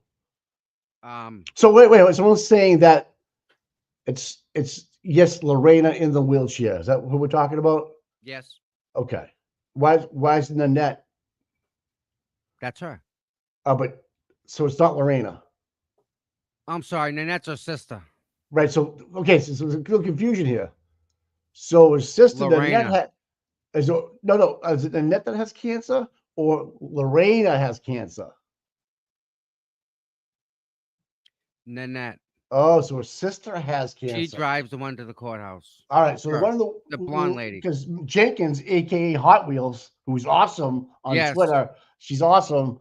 I love how she put Hot Wheels on her name because people were busting her, like the trolls literally came after her for being in a fucking wheelchair, right? So she took that power away from him and called herself Hot Wheels. That's what I love about that lady. I was like, that girl has a special place in my heart. She knows exactly what she's doing. So now her sister, Nanette, is having her own struggles, which I'm sorry to hear. Okay, I'm with you now, bro. What are we gonna do? It's sometimes it's not about the money, Tom. You know that, right? No, it isn't. It just makes it easier for some of these people. Well, okay. Visiting nurses, whatever they got to do. Like, is it? I don't want to get too personal, but is it? How about tonight? The upside or the downside of things in life? How about tonight? I'll do a little show. I'll raise some money for her. You're gonna get Amy on here then. Okay, Amy, you busy tonight? Oh, you know what? I think I will have Amy on that. I promise you that. I'm making an executive decision, girl. You're gonna be on tonight. End of story. Yes. You know what? I'm gonna get Nikki on too. They're both. You know, they don't have a choice. But here's the thing: you don't have to go on It's on the downside. Shit. All right. Fuck. Okay, that sucks. Amy's coming or she's fired. I'll be there. She just said. Yep. All right. Good. So, but I don't know. Don't make it too late so I can be up. Will you? And watch it. 6 o'clock work for you, Mike? No, seriously. That's Yeah. that's the time. It's 6. Yeah, because you know what? Because these things you can go on for 2 hours, no problem, dude. Oh, dude. Yeah, we don't want to do that. I want to let you know, Mike from the Jerks wants me to come on Tuesday and talk Canton. Is that all right? I'm just letting you know. Go nuts. Yeah. All I right, mean, all good right. luck with that, man. Yeah, I know. I just can't, Mike. How do you? I don't know how you do it. Well, because it's Canton and Sue Harrington, right? Yeah, but I know it sucks, dude. you are the black sheep in that whole entire freaking county, man. I actually had to take a nap the last time I went on the show before I went on. It was weird. Yeah. But yeah, Glenn, it takes a lot. Thank you so much. Yeah.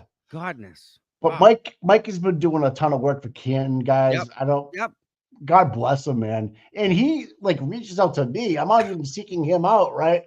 And like he's letting me know, hey, let's keep it going, keep it going, keep it going. Donated money to Susan Harrington yesterday. I just gave some money to her. You know, my wife did. I'm like, let's go, come on, because we were driving through Canton and I saw a goddamn none your business, what's his face sign out there. Yeah. I'm like, oh God, this aggravates me. You know? Tom, don't forget you have a dinner tonight.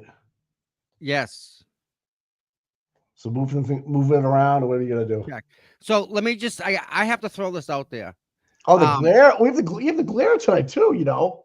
He's invited. He's gonna be here. I'm pretty sure. All right, cool. Yeah. Can we get him on? Is it too early for him to get him on? Imagine having Flip and the Will here in the morning. Maybe we could try and do that tonight. Raise some money for the net. Oh, gee, I'd come on for that one with you guys for that. Absolutely. For the net and everybody else. You know what? If you need me, because I know you only do so many, and then it gets crazy. So, but I can. He's on the phone, Mr. Glare. Yeah, man. Willie, you just gotta move up to Boston, brah. I think the Celtics are in town for a couple of games. A little b-ball. Yes, Amy. Thank you. Yeah. I feel like the Glare just opens his phones up and just says, well, saying shit, and he comes in and harasses us. Thank God he got his Twitter back. Jesus Christ. I was going nuts without that thing, without him on there. He's a funny fuck. I have no idea who he's talking to. But hey, if you did watch any streams, Nan Gallagher was all over everybody's stream yesterday. And Mike had the trooper from North Carolina, South Carolina. He was awesome. And Turtle Boy's show Saturday night was awesome. So, Nanya, yeah. 16 degrees. Wow, it is cold out, man. Broken Baker. Sorry, this Broken Baker. There you go. No one should move to Mass. It's bad for the liver. Yeah, you know, it's one of the only organs. Is there a link for me to join the retired guy, dude? Yes. North Carolina. Yeah. I guess I'll just post it here in the chat, right? Yeah, good. Copy. Baker. You know, it's the only organ that grows back, bro. Oh, there it is, North Carolina. There you go, bro. You can see it, the Seeking Justice one. Oh, that was a great. I mean, that was a great interview. Oh, you know what it was? He was so honest. Like Look, he was he's telling the truth. It's easy to talk when you're telling the truth, Mike. You know that. Right. It came out of his mouth like there was no like he had to think about it for a second. He just spit facts, and like that would never be. Good morning, sir. Hey. Good morning. Good morning. How y'all doing? I'm good, wonderful, man. And you? We're just talking about your interview. We're talking about your interview with Mike from the Young Jerks and how good it was. Yeah, I appreciate that. I tried to explain as much as I could. So I enjoyed him having me on there. Yeah, man. We enjoy you coming on such short notice, but thank you. Yeah, this is a great shock. All right, I have a question, if you don't mind. Sure.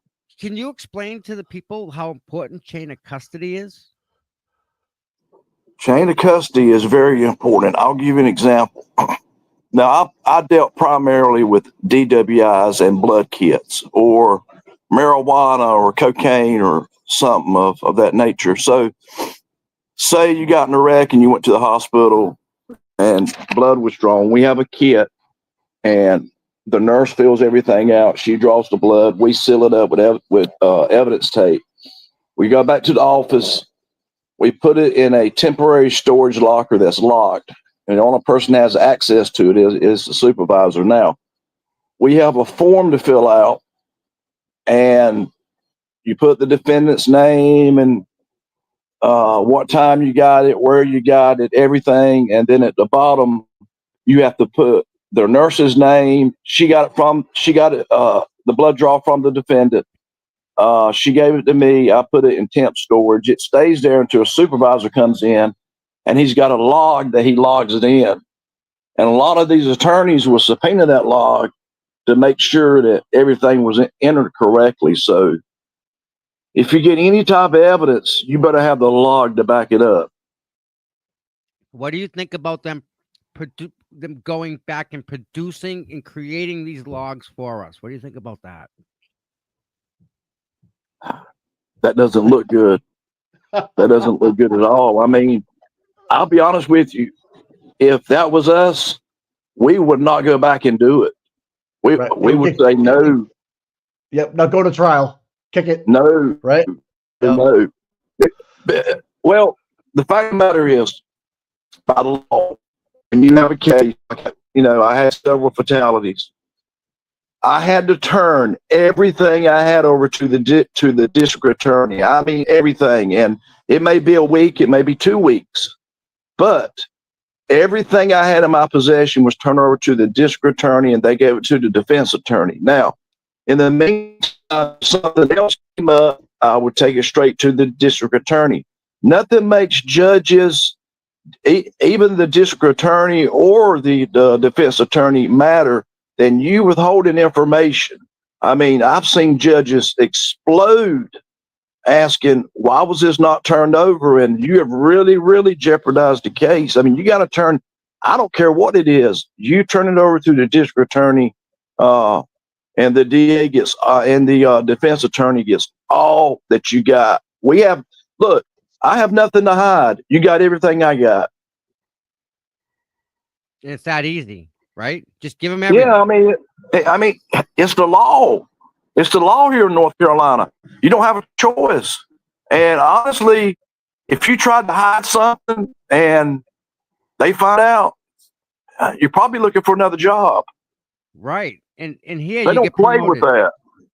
They don't play with that. I mean, especially, in a fatality. I mean, everything is turned over. All pictures. I mean, there's many things that are turned over. I mean, why would I want to hide something? Right. You're just doing your job, which is just collecting evidence and giving it to the next level. Here you go. It's my job to do it. It's my job to present the case, the facts, and let the judge or the jury determine whether the person's guilty or not. So I got a question. You're working midnight to 8. You get 2 hours and you're off, and you get a call and you roll up. And what is your first opinion when you walk out of that cruiser and you see John O'Keefe with your own eyes? What was your first take at how he looked from what they're accusing Karen of doing? What was your first impression walking out of the car, coming up and seeing that on the ground, which you've seen before? What's your first impression? Well, if there was people around him, I would ask him, do you know him? Is he still alive? Do we need to give him CPR? On and on and on and on. Then I would cover him up. We got sheets or whatever in our patrol cars. I would cover his body up completely. And then I would go to the door and knock on the door. My first initial opinion, I wouldn't know. I would have no idea what happened. I mean, I would definitely, within 5 minutes of knocking on that door and started questioning people, separating people, got a search warrant, searched the house completely, talked to everybody, seized all the phones. And look, this gentleman that owns the house, I believe he's retired law enforcement. He knows how the system works. Look, if there was a dead, I hope it never happens, but if there's a dead body on my front lawn, I'm going to tell the police, come on in, search wherever you want to search. I don't know anything about it. Mm-hmm. So would you agree with the fact with the statement that any law enforcement officer, if there was a dead body on their front lawn, would walk out of the house and at least try and become part of that investigation? They know they can't be, but they would try to insert themselves just because the body was on their front lawn. Would you agree with that? Yes, I would walk out and I would say, what's going on? Yes, most definitely. I mean, I've got a dead body in my yard. I mean, I don't want to be charged. Like, how'd that get here? What happened? Like, but then you go and you get questioned with a group of people. What do you think about that?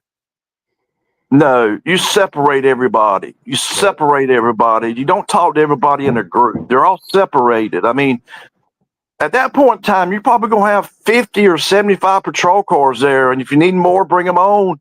We're going to separate everybody. And the video camera is going to be running and everything's going to be recorded. I mean, the first 48 hours are the most important in investigation. That's when people talk. Now, what happens is if you wait a week or two, people love to run their mouth on the street. They love to say this and that. But when it comes time talking to the police, well, I've lawyered up. I don't have nothing to say. Right. So that's why they didn't talk, Mike. That's why all the people that's why they're keeping their mouth shut, because they know if they talk, they're gonna get hauled in front of the police. And obviously, you're putting up crime scene. You got a tent there. You just said 50 to 60 vehicles. You're talking everybody that knows anybody. It's all on. Let's go. Right. You get a dead fellow officer on the front yard. It was a cop. It wasn't a person. Yeah, we have command stations that are like minivans, these huge vans, like for the troopers to use. Mobile command centers. To have an SER team member by the name of O'Hara not know who 3 people are on his crime scene and not write about it is very telling to me. Can you imagine somebody walking through your crime scene? Well, here is the proper way it should have been done. Now, listen, I don't like to play Monday morning quarterback, but you ask me, I'll tell you. Okay, you roll up to the scene. There's a dead body. People around him. You first make sure if he's alive or not. If he's still alive, you give him CPR, obviously, and you call 911 and get EMS on the way. All right. If there's people outside, you put them in the patrol car. Then you knock on the door. And while you're knocking on that door, you got an agent or somebody writing up a search warrant. Okay. You go inside, you ask them, who owns the house? I do. Okay. We're going to get a search warrant. We're going to search the house. We need everybody to come out because, hey, there may be somebody injured on the inside or somebody else dead. Who knows? I mean, so you're saying no probable be a mass casualty event. So you're saying no probable cause is not even a question to be asked right now. You're going in that fucking door. That's right. That's the definition of probable cause. Right. Now, let's say John's taken away to the hospital. He had a slight pulse or whatever. He's gone in the ambulance. You got the crime scene tape up. Now you're putting people in a cruiser that's being recorded. You're going in that door because you have probable cause. There's not if I had probable cause. That's right. Okay. All right. That's right. Sorry, right. Now, we would obviously put up crime scene tape, and I think they said that it didn't cause the wind was blowing. And as I've said 100 times, I've worked hurricanes, and it was 70, 75 miles an hour, and I put up tape around a pole or a tree. If it won't stay, put 5 layers around it. I mean, yes, it's going to bounce up and down, but nobody's going to get on that crime scene. Nobody, zero. So the SBI would come in with their evidence van, and they got everything under the sun in the evidence van that you can think of. Yes. And we would put up tent all over their yard, and we would get heaters. and we would melt the snow, and look for any type of evidence. I mean, that probably half of that yard would be melted in snow, down completely. Yep. You're in the Carolina, and here we are in New England. We're not even doing that with the heaters and stuff. I've never seen it happen before, but shit, that's right. Why don't we have propane heaters going and just blow that whole area with 80-degree weather heat for hours, melt it down to the grass? What are we missing here? Right. Well, I looked at his injuries, and I have thought a million times, and I've investigated thousands of motor vehicle crashes. Trust me. I do not, and I try to replay it a million times in my mind as far as those injuries on his arm. I don't see any way possible that arm struck the back of a motor vehicle. I mean, even at very low speeds, you're going to have bruises from the neck down. Yes. You're not going to have those. I mean, if his arms were straight out, how were the scrape marks parallel? I mean, yeah. I don't understand. But how does he not have a broken collarbone? You of all people know that happens. Right. Did he not have a concussion? With the damage to his arm, he's got to have a blown out shoulder and a broken collarbone. And he's probably got a concussion. If the vehicle hit him and knocked him backwards, obviously he would definitely have a concussion. Right. Fuck it. Well, let me get back to her vehicle, what I would have done. Let's just say she did back into him. All right. Let's just say that. All right. And somebody said her vehicle is at whatever address it is. So what I would do is I would drive over there. I mean, this is supposedly a hit and run. You got to find the damn vehicle. So I would drive over there and I would speak to the driver. I would confirm the vehicle came back to that person, number one, and ask that person, were they involved in the hit and run? Yes or no, blah, blah, blah. Then I would take my camera, my digital camera out that, it's $300-400 that they give, to us free. And I would take picture after picture after picture after picture after picture. All right. Then we would call our regular wrecker at our garage. We would load it up and we would store it at our garage in a section that is secure, is locked. Nobody is to enter that area without talking to me first. So I would also take pictures of the inside. So if somebody wanted to go in there and be nefarious, I'd say, no, something ain't right here. I took pictures of it at the scene. I took pictures of it inside the garage. Somebody's came in here and done something. So you got to sign in your name, date, time, reason why you're there, what time you left. And if somebody was to bust a tail out or whatever, I can promise you we would narrow it down and they would face criminal charges. I can tell you that now. If that happened. Right. I get it. Because they have digital scan cards at the Sally Port where to get in a door, you scan your card. So it has your name. But if you leave a bay door open, people can just walk in and out of that during the time of that, captured. And if you're told it was, a casualty due to a car accident, you're right. You would seize that car. Why would you ever let the driver of the car allegedly go in another car and leave the scene, right? Why would it just doesn't make sense to me what the things that were let to be. And then to remove the taillight from someone that owns a body shop that's a cop in Canton to come down off duty and remove the whole housing after they couldn't get it off and leave it out is kind of confusing to me. And then when they present it to a jury, they bring the truck back to 34 Fairview, leave it in front of 34 Fairview in the springtime to see the crime scene, so to speak, with the black Lexus there without the housing of the rear taillight sitting there. So it was not the actual, even though it was cracked, not by Karen, but somebody else, it wasn't even put in place the right way. So they're looking at a Lexus without even the housing of a taillight in it. So it was kind of like a waste of time to show the Lexus at the crime scene in itself. They took a tour on a tour bus to go down there to look at it, and they were able to walk around and look at the truck without a taillight, and then look at the yard and kind of figure out the distances. It was a complete waste of time. Complete waste of time. Why would they take it to a police department that has recused themselves? There's no way. I mean, there's no way I would even went near that police department. Would you think it would just get thrown out on those grounds in your county, anyways? Yes. Okay. Yeah. I would think. Yeah. There's so much that it would have been thrown out a long time ago. So when you get out of your cruiser after your shift and you have somebody that was recorded in the backseat of your car, do you have like a flash, or does somebody come out and take that every month? Or if you say you were at a crime scene and there was a fatality, you had somebody in the backseat, they were talking to themselves. How do you take that information and what do you put it on and who do you give it to? Can you ask that again?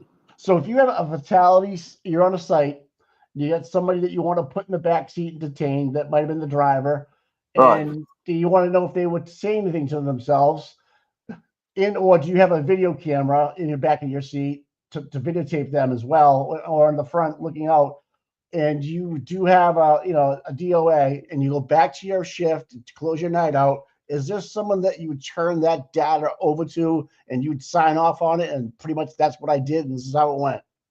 Well, our cameras have came a long way. Yes, to answer your question, it would record the person in the back, but we've got it now where it records, and you've got to go to the district office, and it downloads it to a server. Gotcha. So even if I wanted to manipulate, just say I wanted to manipulate it, which I would never do, there's no way on earth I could do it because it's on the server, and I would mark it. There's a button that we push that it shows up in red when the supervisor pulls it up to save it. So it will be sitting on that server. They could take it off with a jump drive and give it to me or the DA or whoever. So the chain of custody is they pretty control simple. the original file. They have the original file on the server. Right. Correct.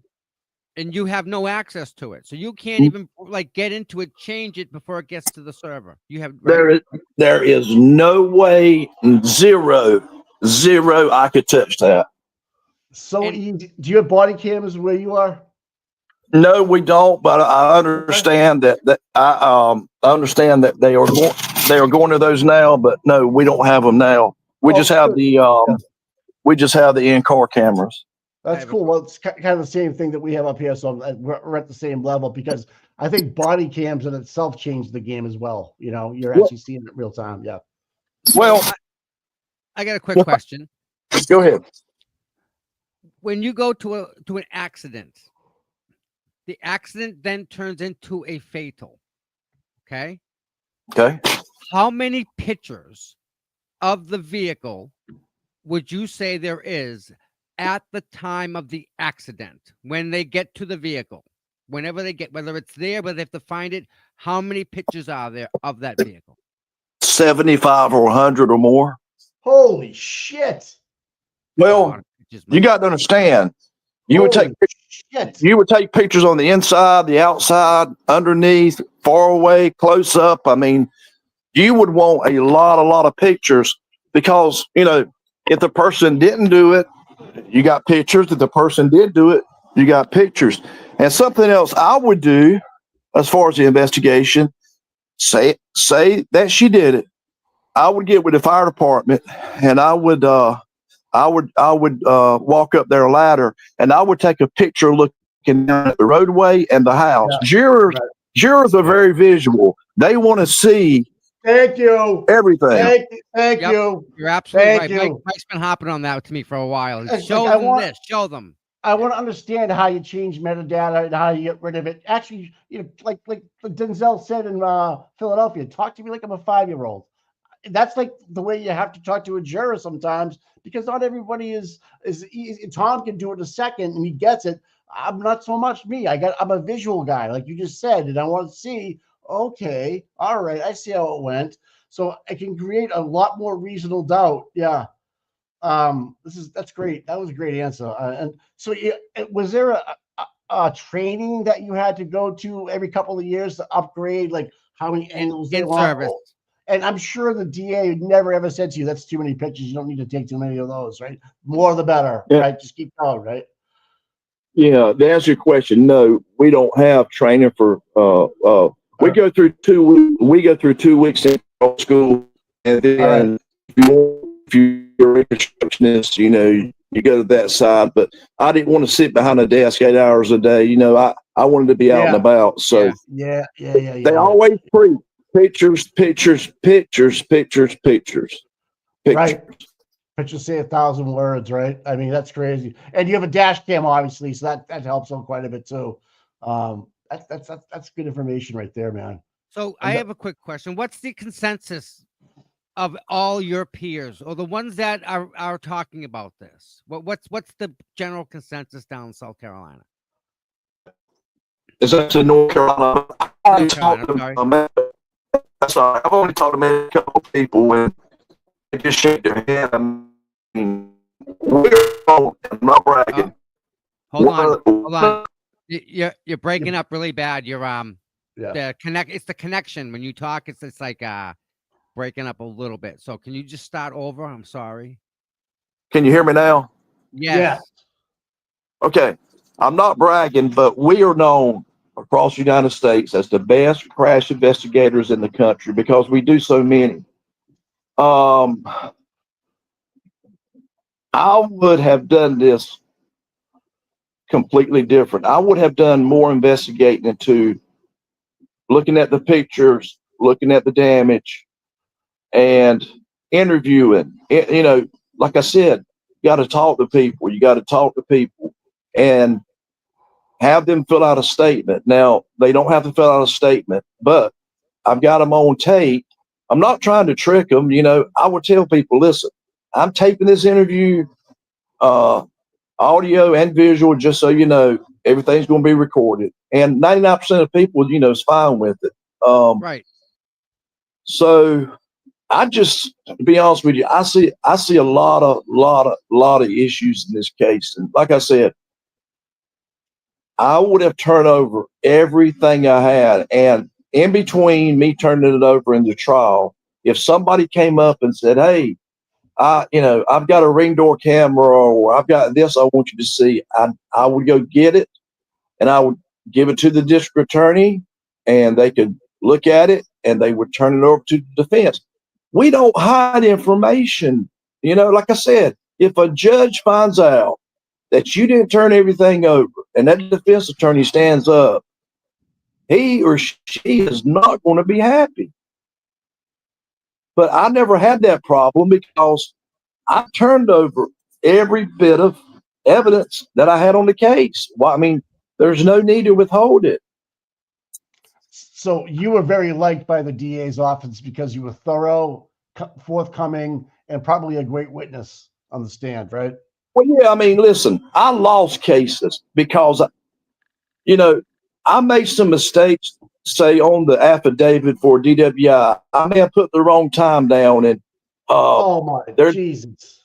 There's this one particular attorney. Actually, he's my attorney, but he's been an attorney. He's been an attorney for about 48 years. And if he's going to try, you did something wrong. And he would come over.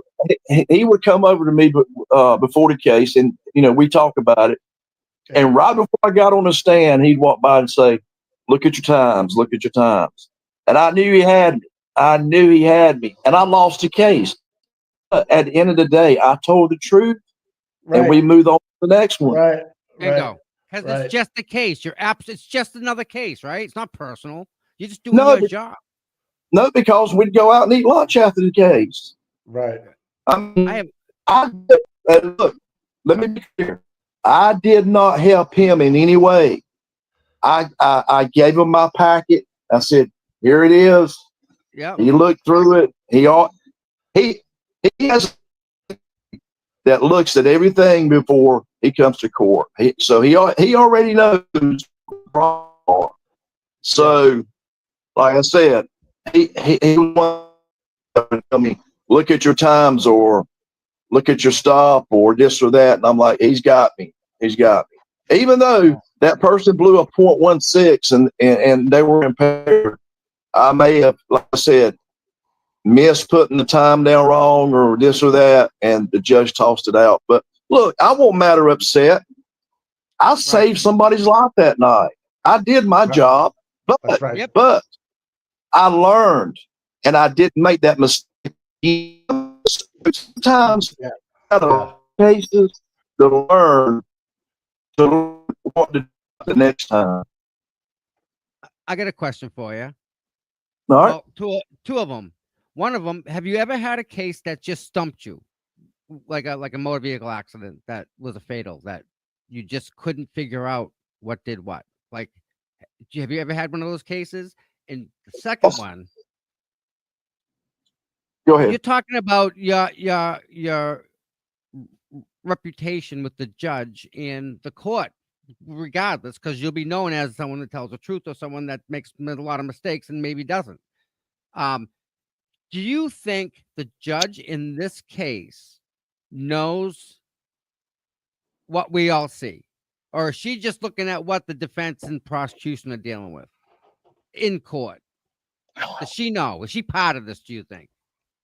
To answer your first question, the only motor vehicle crashes that I could not determine was, for example, let's say two cars are going northbound on Interstate 95. And one says he came in his lane and the other said he came in his lane. If there's no witnesses, I cannot look at the damage and determine who came in which lane. In that case, it would be unknown.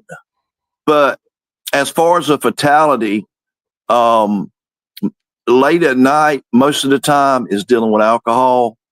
No, I never had an issue determining the cause of the crash.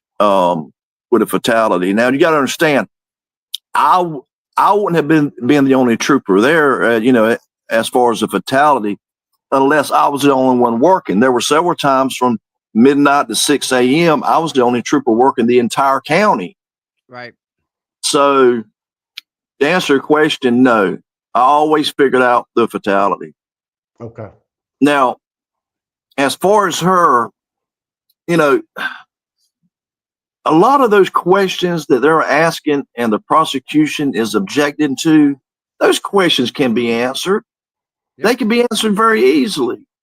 I don't know if she's working with them or not. I would hope not, because here's one thing I don't understand about your state. Our district court judges are reelected every 4 years. Our Superior Court judges are reelected every 4 years. There's a difference. Yep. Your judges up there are appointed, I think, by the governor for life. And, It's very hard to get a judge thrown off a case. I mean, you really got to have a real good reason. I don't like that. I think they should be reelected every 4 years. Now here, look, most people don't go to court. Most people don't know these judges only by name. They don't know if they're good judges or bad judges. The only people that know it is the attorneys and law enforcement. And 99% of the time they get reelected. So I would hope that she would be open-minded, but some of her rulings I really question, because a lot of those questions that the defense asked, they clearly could be answered. And also, I saw where she denied all of the defense's motions on stuff. I mean, listen, give the benefit of the doubt to the defendant. If you have nothing to hide, just turn it over. Turn it over to them. That easy. Man, you're speaking my language, brother. Speaking my language, man. What's like legit? I agree with you 100%. They should be elected, not appointed for life. That gives way too much room for nefarious dealings. I believe in a two-party state, blue and red. I know you're probably red down there, a Republican.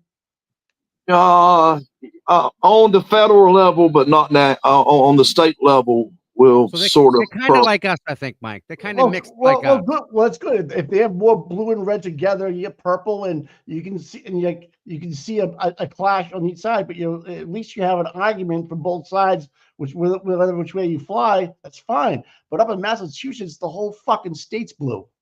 It's like literally blue, and that's a problem in itself. There's no checks and balances.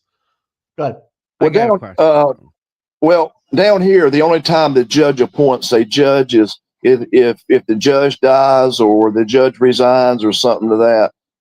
The governor. That's the only time the governor will appoint a judge. They're all elected, and I like that because how much power is that for a governor to appoint somebody for the rest of their life on a superior court bench? That's power. That is unchecked power. There's probably money also involved too. Yes, of course. Absolutely. Absolutely. Here's a house on the Cape, so you can rent the beach house. And I can tell you, like the judge in this case, 6 Degrees by Kevin Bacon is wrapped up in this shit just by name, relationships through relatives, etc. and so forth. That just doesn't fly with me because obviously it's not a fair fight, and you can see it happen in the courtroom. It's not a fair fight. For instance, I was watching a clip where someone objected, and Beverly Canoni said, "On what grounds?" And they explained their grounds. And then 2 weeks later, she's saying, "We don't have to state our ground for an objection up here." Just that kind of she changes the game as she changed. Once you know the answer, she changes the question. It's crazy. And my point being is that how many years were you on the state police? 30. Nice. And you're retired obviously now. And what do you do for spare time for fun? Do you like to still keep active with your friends and get involved? Yeah. I travel. I travel to the mountains, to the beach. Occasionally, I'll go over to Pigeon Forge, Tennessee, to Dollywood, Gatlinburg, places like that. Go down to Myrtle Beach. Yeah, you're a good golfer. I don't golf. No. Thank God. Listen, I got a quick question I have to ask you, and I'm going to get up when you give me the answer. I have to run out there real quick, but can you tell the people in chat, about 1,000 people, how much data you can retrieve just by plugging in to the OBD2 port to talk to the ECM? Oh, how much data can you pull from a vehicle? Let's take Karen's car, like if it was crack. Okay, good question. And would you do that? I know what he can pull out of a vehicle, but would I don't do think that? the people. No, but with a fatal, I think you have to. Yeah, the officer himself or a tech at the garage. It depends. Here you go. All right. Well, do you understand the question, right? Yeah, to be completely honest with you, I wouldn't do it. That would be the reconstruction team that did it. I'm not trying to do that. Yeah. Right. Okay. Seems like you do a lot anyways with the camera, the recordings, let them know what you can retrieve from that, from the ECM. Like the people that are watching don't know what all right, I can see. Let's dumb it down a little bit. If you cracked your lens on a Lexus, would it show on an OBD download from your truck? I think it would. Yes, I mean, my understanding is it would probably show the speed, like you said, the cracked tail light. Right. I mean, they would plug that. Look, they would plug that in, and it would give them all sorts of information. But like I said, now I've never done it because I was not a reconstructionist. Right. I was on the scene doing the report. Now, another question I have is, why wasn't a crash report done? By law, if there's a fatality, if it's over $1,000, if somebody's injured, you're required by law to do a crash report. And listen, I've been on the stand many, many times in criminal court, very few times, maybe 10 times in civil court. And the very first question they say is, "Trooper, pull out the crash report. We need to go over it." So I'm just bewildered why a crash report wasn't done. I mean, my agency would go crazy if I charged somebody with these charges and I hadn't done a crash report. I mean, they would absolutely lose their minds. How much interaction would you have with the medical examiner? The only interaction I would have is in North Carolina. I would have to. I would call our communications. They would call the medical examiner and give them my phone number. And we cannot move the body until the medical examiner told us to move the body. And he or she would say, "Tell us what happened." Well, at this point in time, I don't know what happened. All I got is a body in the front yard. So I would tell the medical examiner, at this time it's unknown, but when we figure it out, I'll call you back. So if you, in your own mind, know that John's dead, you're calling them, no one's touching the body, the sheet goes over him, the medical examiner from that point forward is making the next decision.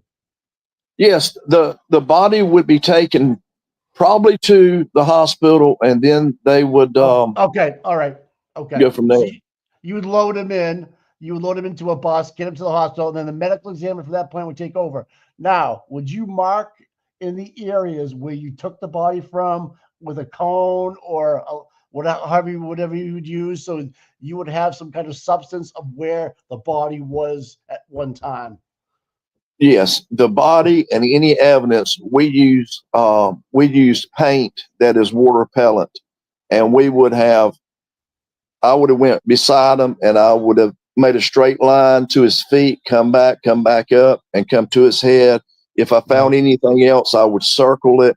But all right, we would go ahead and do those measurements immediately on the scene. What would you use for like a fire hydrant as a marking point, or a flagpole, something that was not movable? Yes. Right. Yeah. Right. Yeah. Right. You can triangulate the crash using a fixed object such as a fire hydrant that is not going to move. I would have used the fire hydrant to triangulate, and you go north, south, east, and west. I would have definitely used that fire hydrant to get my measurements with, and I would have, I would circle the point of impact, and I would measure north, south, east, and west that way, and then I would go to the fire hydrant, and I would go a straight line, and I would stop, say, the middle of the body. I would write down how far it is from the fire hydrant, north, south, east, and west. I mean, it's not that difficult to do, to be honest with you. No, and then quickly jumping to another question. If you were to find a phone device under the body after he's moved, what would be your next step? Bag and tag it and it's off, right? Or you're not giving it to a murder cop, so to speak, and let them go through it, or you go to make sure your chain of custody was clear in a bag, marked, dated, and given to somebody else, or put in your car, or what would you do with the clothes? If there were any found at the scene, would you bag and tag all those the proper way? Right. It would all be bagged, date, time, location. It would come with me. Fucking hey, man. Imagine that. That's how wrong, Mike. That's how wrong things are here, and we don't even see it. You need to come up here. What's that? Jesus real Christ. quick. I don't have your name. I'm sorry. I go by NC Trooper. NC Trooper. Okay. You don't have a badge. You don't have a badge number, do you? We don't have badge numbers. We have registry numbers. So. Good. Are you available, Mike? We got Thursday off, right? One of you available Thursday to come on in the morning. We can think up some more questions if you don't mind. Sure. If you're a morning guy. Oh yeah. I get up about 5 o'clock and I run about 3 miles, and you're all fired up in the morning. I love it. He's our guy. He's our guy, Mike. Yeah. And I've got a diabetic dog, and she's 13, and she's absolutely down dealing with her. Stay on top of that. Yep. You ever want to come up for the trial and spend some time out there? You let us know. No. Listen, I'm not going anywhere near Boston. And listen, he's a smart one, Mike. He's smart. How about we come to you? We'll come to you. I don't know if y'all saw the news this morning, but this really blows my mind. There was a gentleman at Chick-fil-A somewhere up there, and the mayor got on there and was praying for the guy that had the knife going after people, and the police standing behind him. What is wrong with that mayor up there? Michelle Wu is probably as far left as you can go, right? And then you have a cop that saved many people's lives or injuries, activated himself inside of a restaurant, took the supposed problem down, and is catching shit for it. Yep. He did the right thing, and look at what's happening. How Right? many people now are going to question? They're not going to break leather. They're going to let it happen. I was clapping for this gentleman, and the cop's traumatized. He's like, forever. I went to get a sandwich in plain clothes, and thank God he was carrying. And this guy had a machete. Yeah. Inside of a Chick-fil-A. People don't realize this either. But honest question, and you don't have to answer it. But how was your sleep schedule since work? Like, if he's running, he's doing all right. Yeah, I mean, it's does some of the stuff bother you still? No. As I said on the show the other night, that there are times where I think about some of the fatalities I had, and I had to deliver the death message to families, and sometimes I'll think about that, but we don't live in the past. We have to move on, and I did the very best I could do. I wouldn't have done anything different. One thing I wanted to say that they brought up the other night about the trooper that was over the jury, and somebody asked about that. Fanning. In all courts here, the sheriff's department has bailiffs, and we've had police officers, politicians, you name it, on trial, and the sheriff's department and the bailiffs always handle the jury. Now, the district attorney's office, depending on the size of the county, they have what they call investigators. The State Highway Patrol is not ever going to be in charge of a jury, is not going to work for the DA's office. And I don't understand how they have, the state police inside the DA's office. I mean, I've never heard of that. I mean, apparently the laws are much different up there than they are down here. I mean, I don't understand it. We got ATF who makes their own office inside a police station. Yeah, so the district attorney's office has a CPAC unit. They're called murder cops, because a local town like Canton can't investigate murders. They have to use the state police to investigate murders, and that comes out of the DA's office. And all they do is investigate high-profile murders, unless it's the city of Boston. Yeah. Boston has their own. Right. In Massachusetts, and any fatality is only investigated by the district attorney's office of that county. Suicide, whatever, fire. No local cops can touch or have anything to do with it. But yet, what do you think about the leaf blower? I would have. The leaf blower is a great way to cover up footprints in the snow, isn't it? Well, that's my only purpose there.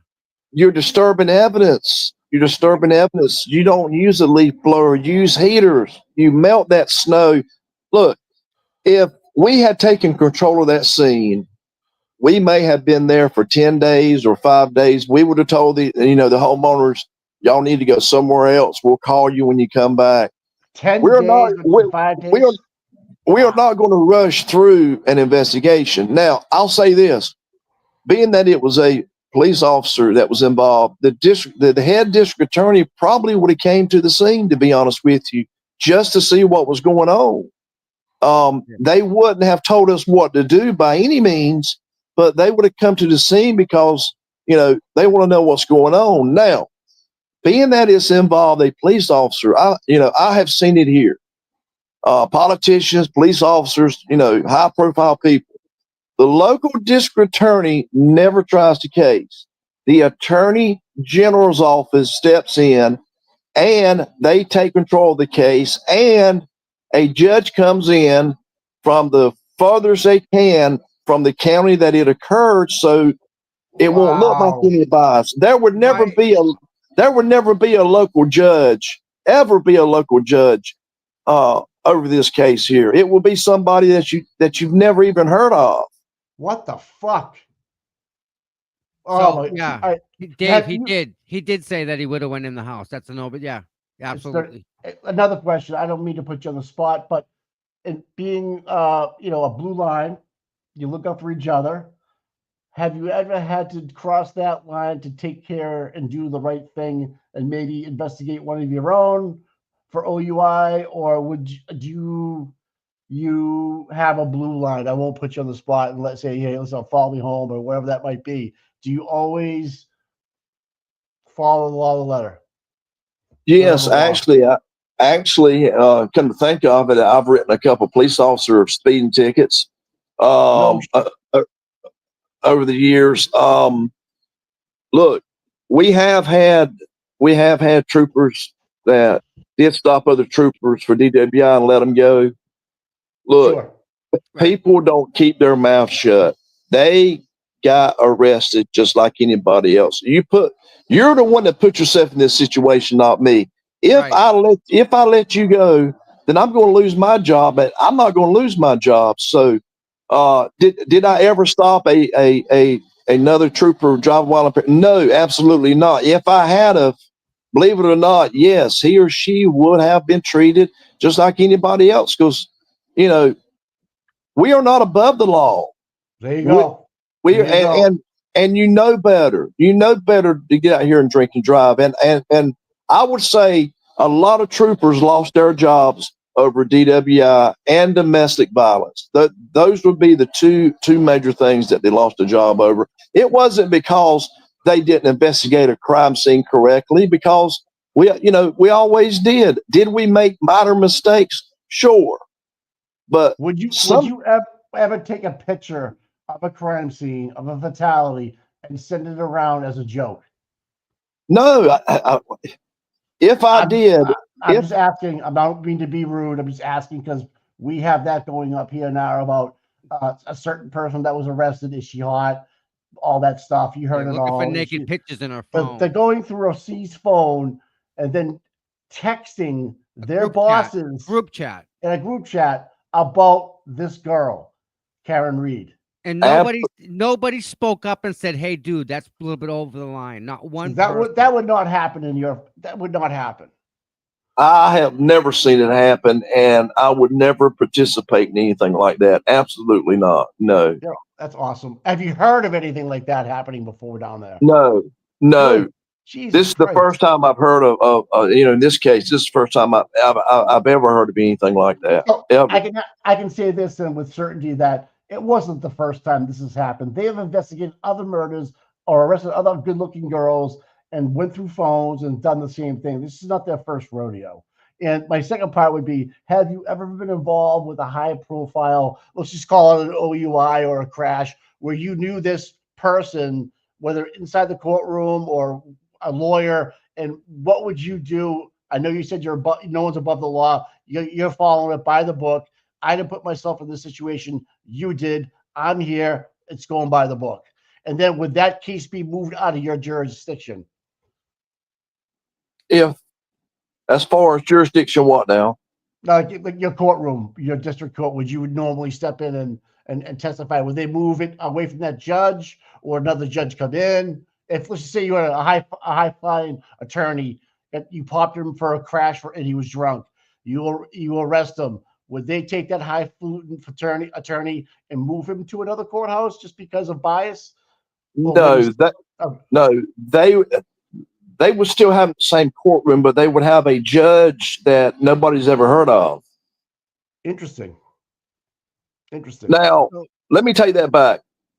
Being the person I know that this attorney is, there might be a chance that they may move it, because this person he has represented millions of people. Believe it or not, he's in the top 20 in America's the best attorneys.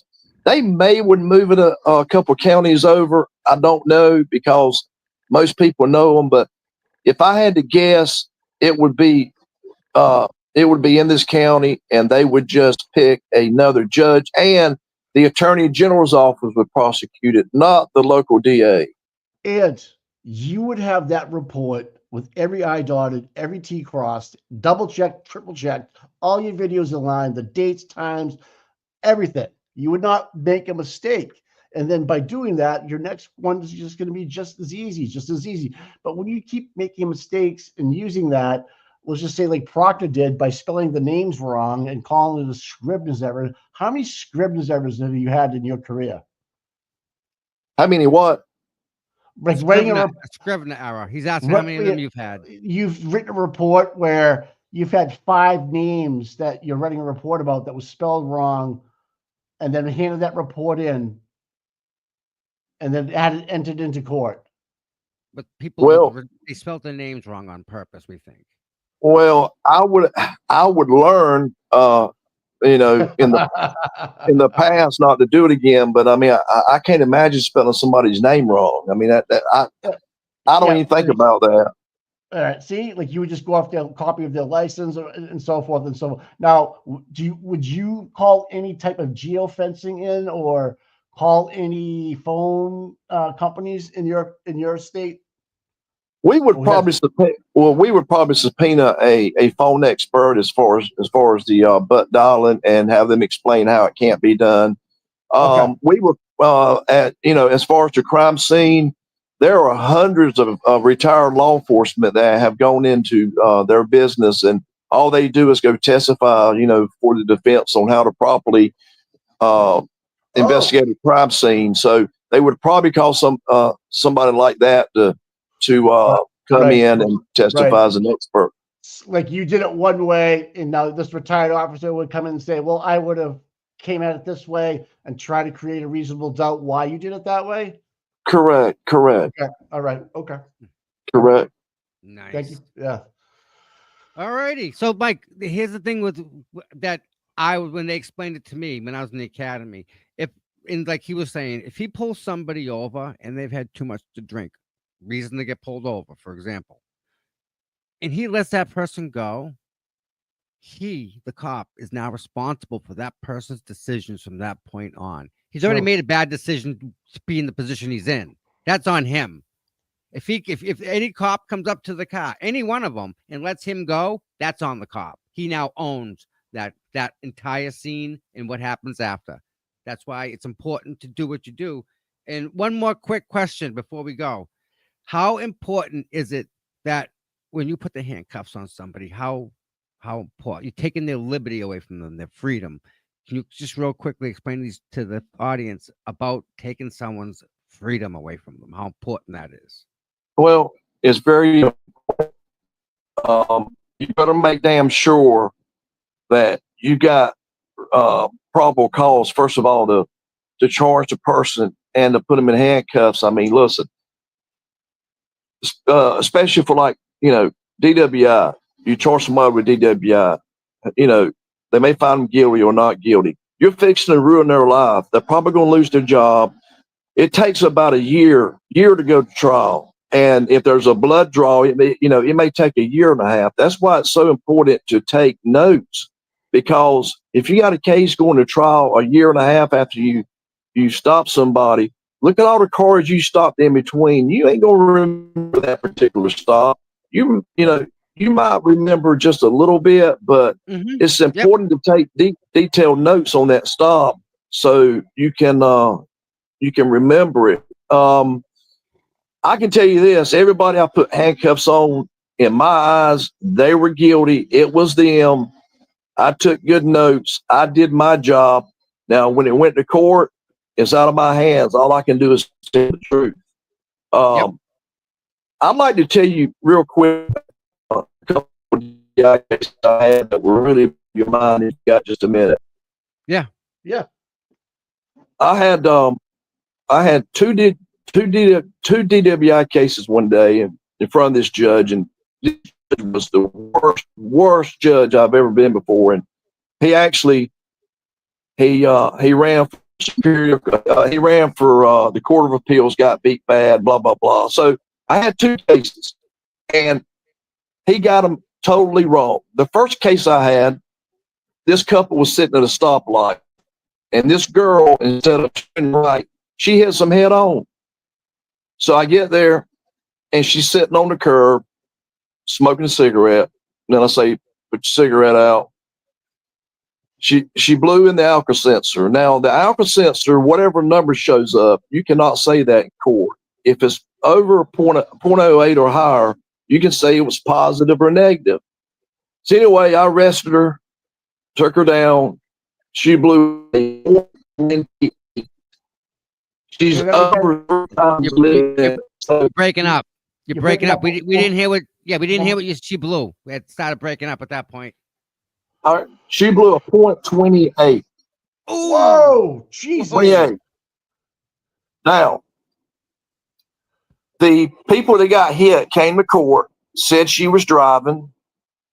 Both of them, the driver and the passenger, said she was driving. I didn't see her driving, but it was her vehicle. Right. And the judge found her not guilty. So as we were taking her break for the next trial, the witness come and said, "How can she get out of that? We saw her driving, blah, blah." I said, "There's nothing I can do." It was up to the judge. I mean, they were really pissed off. So He should have found, it was a bench trial, not a jury trial, obviously, right? that's right. It was a bench trial. So he should have found her guilty. You got two witnesses that got hit. You know, I testified, in my opinion, she was impaired, red glassy eyes, her speech was slurred, she was unsteady on her feet, on and on and on. So the very next case, this lady, she was going to a park, and she drove through the arm where it was closed. So I got there, and she was in the passenger seat of her boyfriend or whatever vehicle, and I got her out. And she was a psychologist. She was a smart ass the entire time. So I arrested her. The vehicle came back to her. So I take her downtown. She blows a .15 and she says, "I'm done." I said, "Are you sure?" She said, "Yeah." I said, "Well, by law, I'm required to get 2 samples. If you don't blow again, I'm going to hit R and you're going to lose your license for a year and 30 days. She said, "I'm done." So I hit R. I refused her. What she don't know is I can use that .15 against her. So went to court, testified everything. I never saw her driving, and the judge found her guilty. And I'm like, what the hell, man? I'm like, I should have won both cases. You know, you got a witness that saw this lady that blew a 28 to hit him head on. Right. And this lady here, you know, I refused her when she refused herself, and he found her guilty. So it's always hit and miss with some of these judges. I mean, it's you just never know how you know they're going to rule. I mean, there were a few cases I had that may be a little bit weak that I thought, I may or may not win, and those are the ones that I won. So it all depends on, I have learned, do not ever hire a public defender. I have never seen a public defender try a case. They always plead them guilty all the time. If you have to borrow money or whatever, and you get charged, you find the best attorney around and go to court with that, because these public defenders, they don't ever try a case ever. It's all dealing. It's all wheeling and dealing. That's it. No. So I had a good career. I've got an excellent retirement, and I don't regret anything. I work with some of the best people around. I met President Clinton. I met President Obama. I met President Trump. I was in their motorcades. I met a lot of people, good people, and I met a lot of bad people. So, people can call me every name in the book, just welcome to the club. I've been called it 500 times. You're not going to offend me. You're not going to make me mad, because I've already been called it, and, it just goes over my head. I don't care. Right. Well, this has been an absolutely wonderful, wonderful conversation. Thank you so much. Thank you, man. So Thursday, maybe we'll get you on Thursday. We have Karen and Aiden coming up, so I'm sure you're going to follow that. What time are you going to be on Thursday? 8 o'clock. Okay. All right. Wonderful. That is awesome. If you want, send Tom an email. Yeah. And we'll CPUTOM at Gmail. Yep. And we'll send you a link before you come on. CPUTOM at Gmail. Yes, Correct. sir. Yeah. Okay, I'll shoot you an email. Wonderful. And we'll get you a link, and we'll see you at 8 o'clock, and we'll put a banner out in our YouTube channel that you're going to be here. Sounds good. I appreciate it. Thanks for having me up. Thank you, man. Enjoy your day. Be safe, my friend. Thank you. Oh, hey, time out. We all people appreciate it. People want to know if you're a tie heel or which way you going with Carolina, and do you like Bill Belichick? I'm neither. I'm an East Carolina Pirate in Greenville, North Carolina. I graduated from East Carolina, so I'm neither. And Bill Belichick, he's probably going to turn Carolina around, and in a couple of years, you're probably going to see him, win a lot of games. But I believe rises to the top. He's good like that. I believe purple and gold, East Carolina in Greenville, North Carolina. That's my team. I go to all the football games. So yeah, it's big down there. It's not so much up here, but down there it's something. Well, listen, in the meantime, please be safe and be careful, and you're in our prayers. And thank you, extremely thank you for your time. Yeah. Hey, Good. I was going to say, if you're in the chat sometime and you're not on and you want to come on, let us know. More than happy. Good. Sounds good. All right, we'll see you Thursday, my friend. Y'all have a good day. All right. No, that was awesome. Boom. That was just, see, this is what I want the channel to be like, just open like this, so we can bring people on, come and go, and we're all a little bit smarter today, right? I am. Just a little bit. That's all. Maybe tomorrow we wake up and do it again. 800 miles away is completely different in that state. You know what I mean? Yep. Just that's all. It's just, and he's like baffled at the things that happen. And he goes, I would never go near Boston. Listen, I know. Who wants to come to Boston now, right? Right? Especially if you're in law enforcement and you see what's happening in our town and our district. He must puke in his mouth when he watches this shit. Like, are you shitting me? Yep. And then he's talking. He's so up to date. He's talking about the Chick-fil-A deal. Like, how the hell does that happen? I should be having his parade, And Mayor Wu's catching shit, but rightfully so, man. Rightfully so.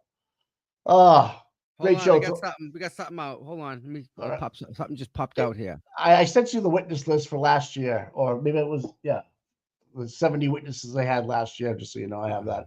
I'll tweet it out again. Norsky 2 tweeted it this morning.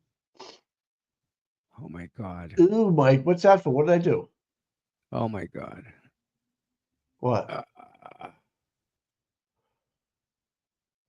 So 1 p.m. Defendant's motion for reconsideration of portion of February 18th, 2012 court order denying defendant's motion to compel production of a forensically sound copy of the video surveillance. She denied it? Yeah, you're not getting it. And then now they're asking again. Now comes the defendant, Karen Reed, and respectfully requests that this court reconsider a portion of its February 18th court order.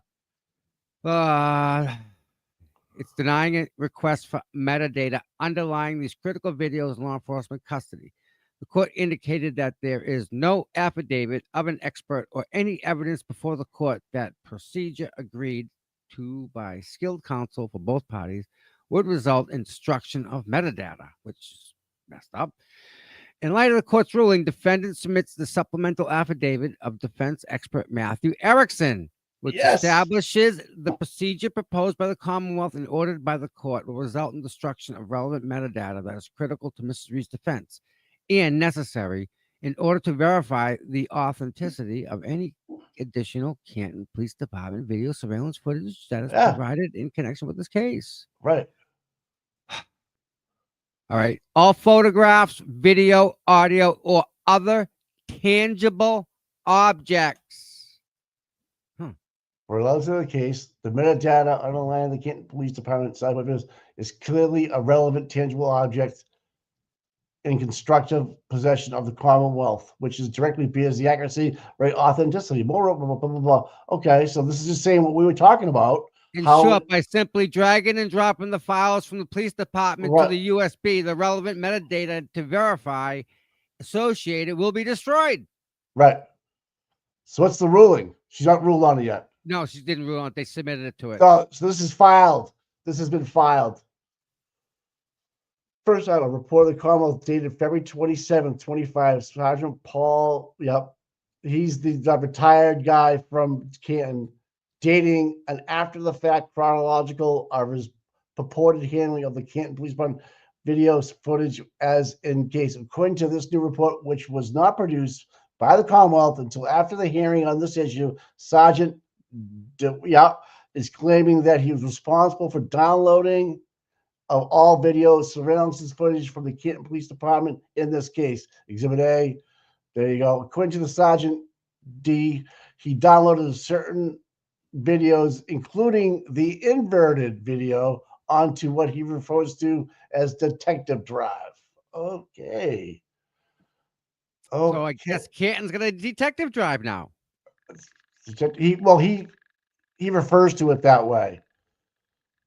Okay, so as the defense expert in a computer IT and mobile device friendliness, Matthew Ashton, the Commonwealth has individually drag and drop these files onto user is not as all associated with Bennett will be destroyed, otherwise unverifiable. So yeah, basically what we were talking about, right? Yep. First thing you do, make an exact copy of the drive. Right. End of story. So in light of this information, details. The court reconsiders board. So it's been denied once already, but we're telling them how important this really is to convey the construct the chain of custody without any dates. And this is bullshit.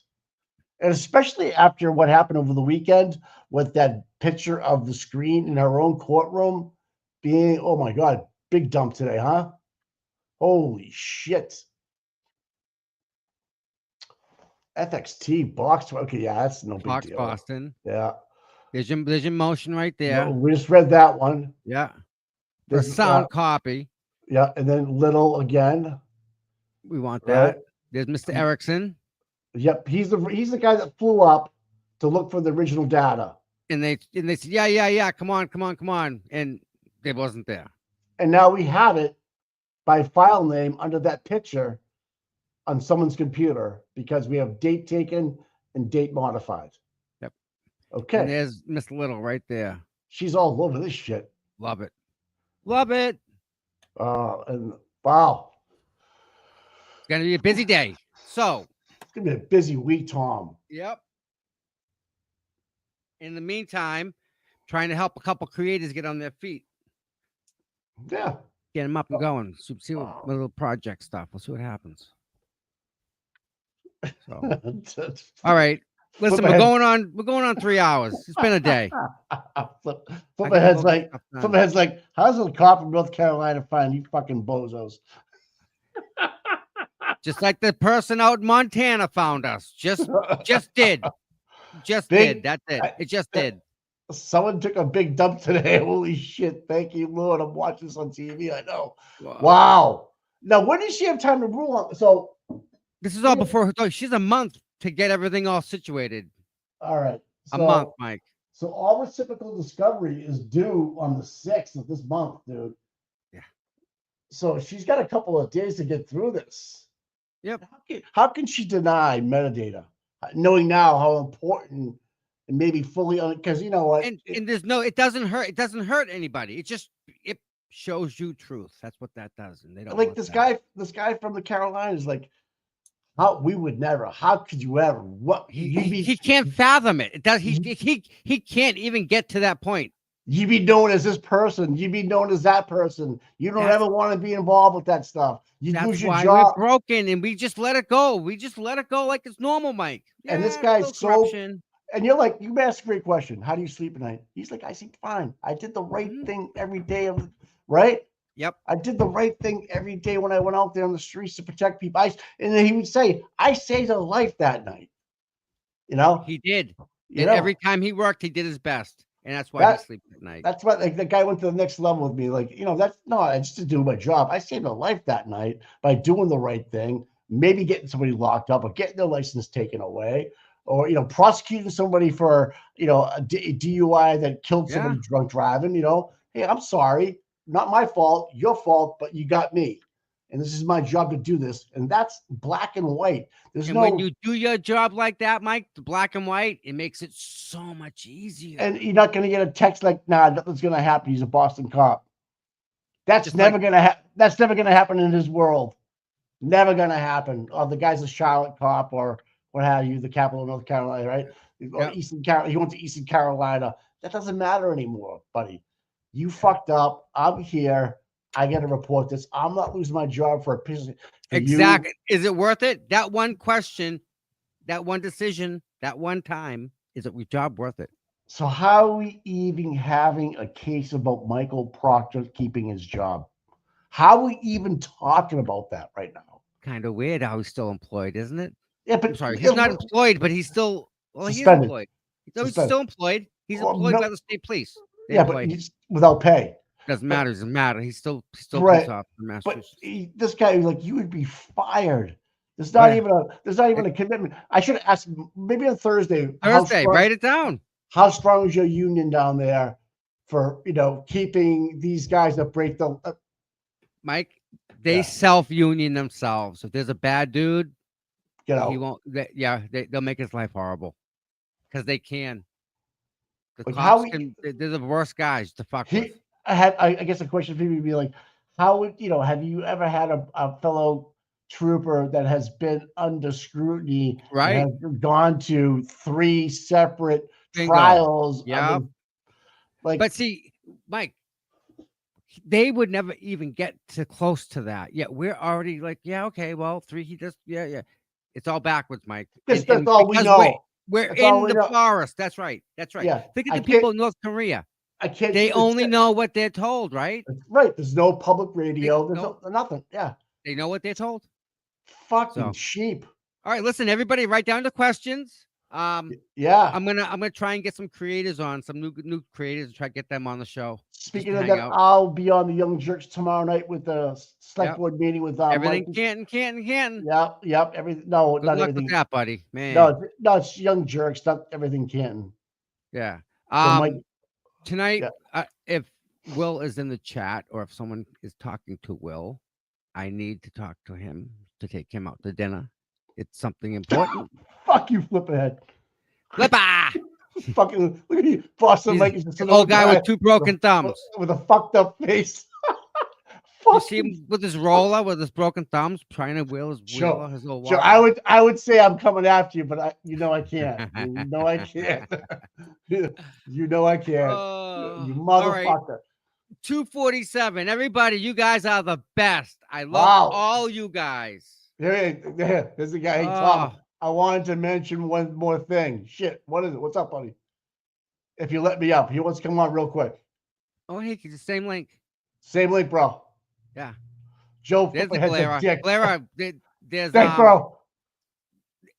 if Will, there's someone else besides you, maybe here who may want a picture with you. So I believe that you should probably give me a ring or get in touch with me. It's kind of important. Hello. What's up? Hey, can you hear me? Yeah, Yes, sir. Gotcha. Yeah. You were talking about the investigation into Trooper Proctor. Yeah. The way it normally works is when you go to internal affairs, you don't go 1 time or 2 times. I've seen many troopers go for 1 complaint, but after you get in there, they have found this and they found that, they found this and they found that, and they ended up getting fired for something that wasn't even in the initial complaint. So that's why you may be seeing more such. They're looking maybe something else, and they know the answers before they ask him the question. So I wouldn't put too much in as far as him, going 3 times, because they may have talked to somebody else, or somebody else may have come forward that they have questions about. All right. Okay. Thank you. Yeah, I that was makes going to sense. wait till Thursday, but thanks for coming back Yeah. on and doing it. All right. How's your? Hey, by the way, since I have you, how is your union? Strong? You have a strong union down there for the police? We can't have unions. Oh shit! We have the Troopers Association, but we can't have unions down here. So if a trooper gets in trouble, the Trooper Association would hire a lawyer for that person? They would, but if they determine that you You're dirty. violated policy or something to that effect, they would. Yeah. All right. All right. All right. I got questions for you on Thursday. Okay, my friend. Sounds good. Y'all have a good day. Hey, Thank you, my friend. Thanks for coming back on. Yes, sir. Wow, that was important to him. That caught his attention, like Proctor. Like, fuck him. Yeah. So you're right. So they're probably not just doing about the text messages with Mr. Proctor. There's more there than we know. A lot more. Yeah. You look busy. Am I keeping you from something? I'm trying to get in touch with Will here. All right. Oh yeah. So speaking of Will, if there's a meetup later on today or tonight, whatever, Will, let me 6 know. o'clock.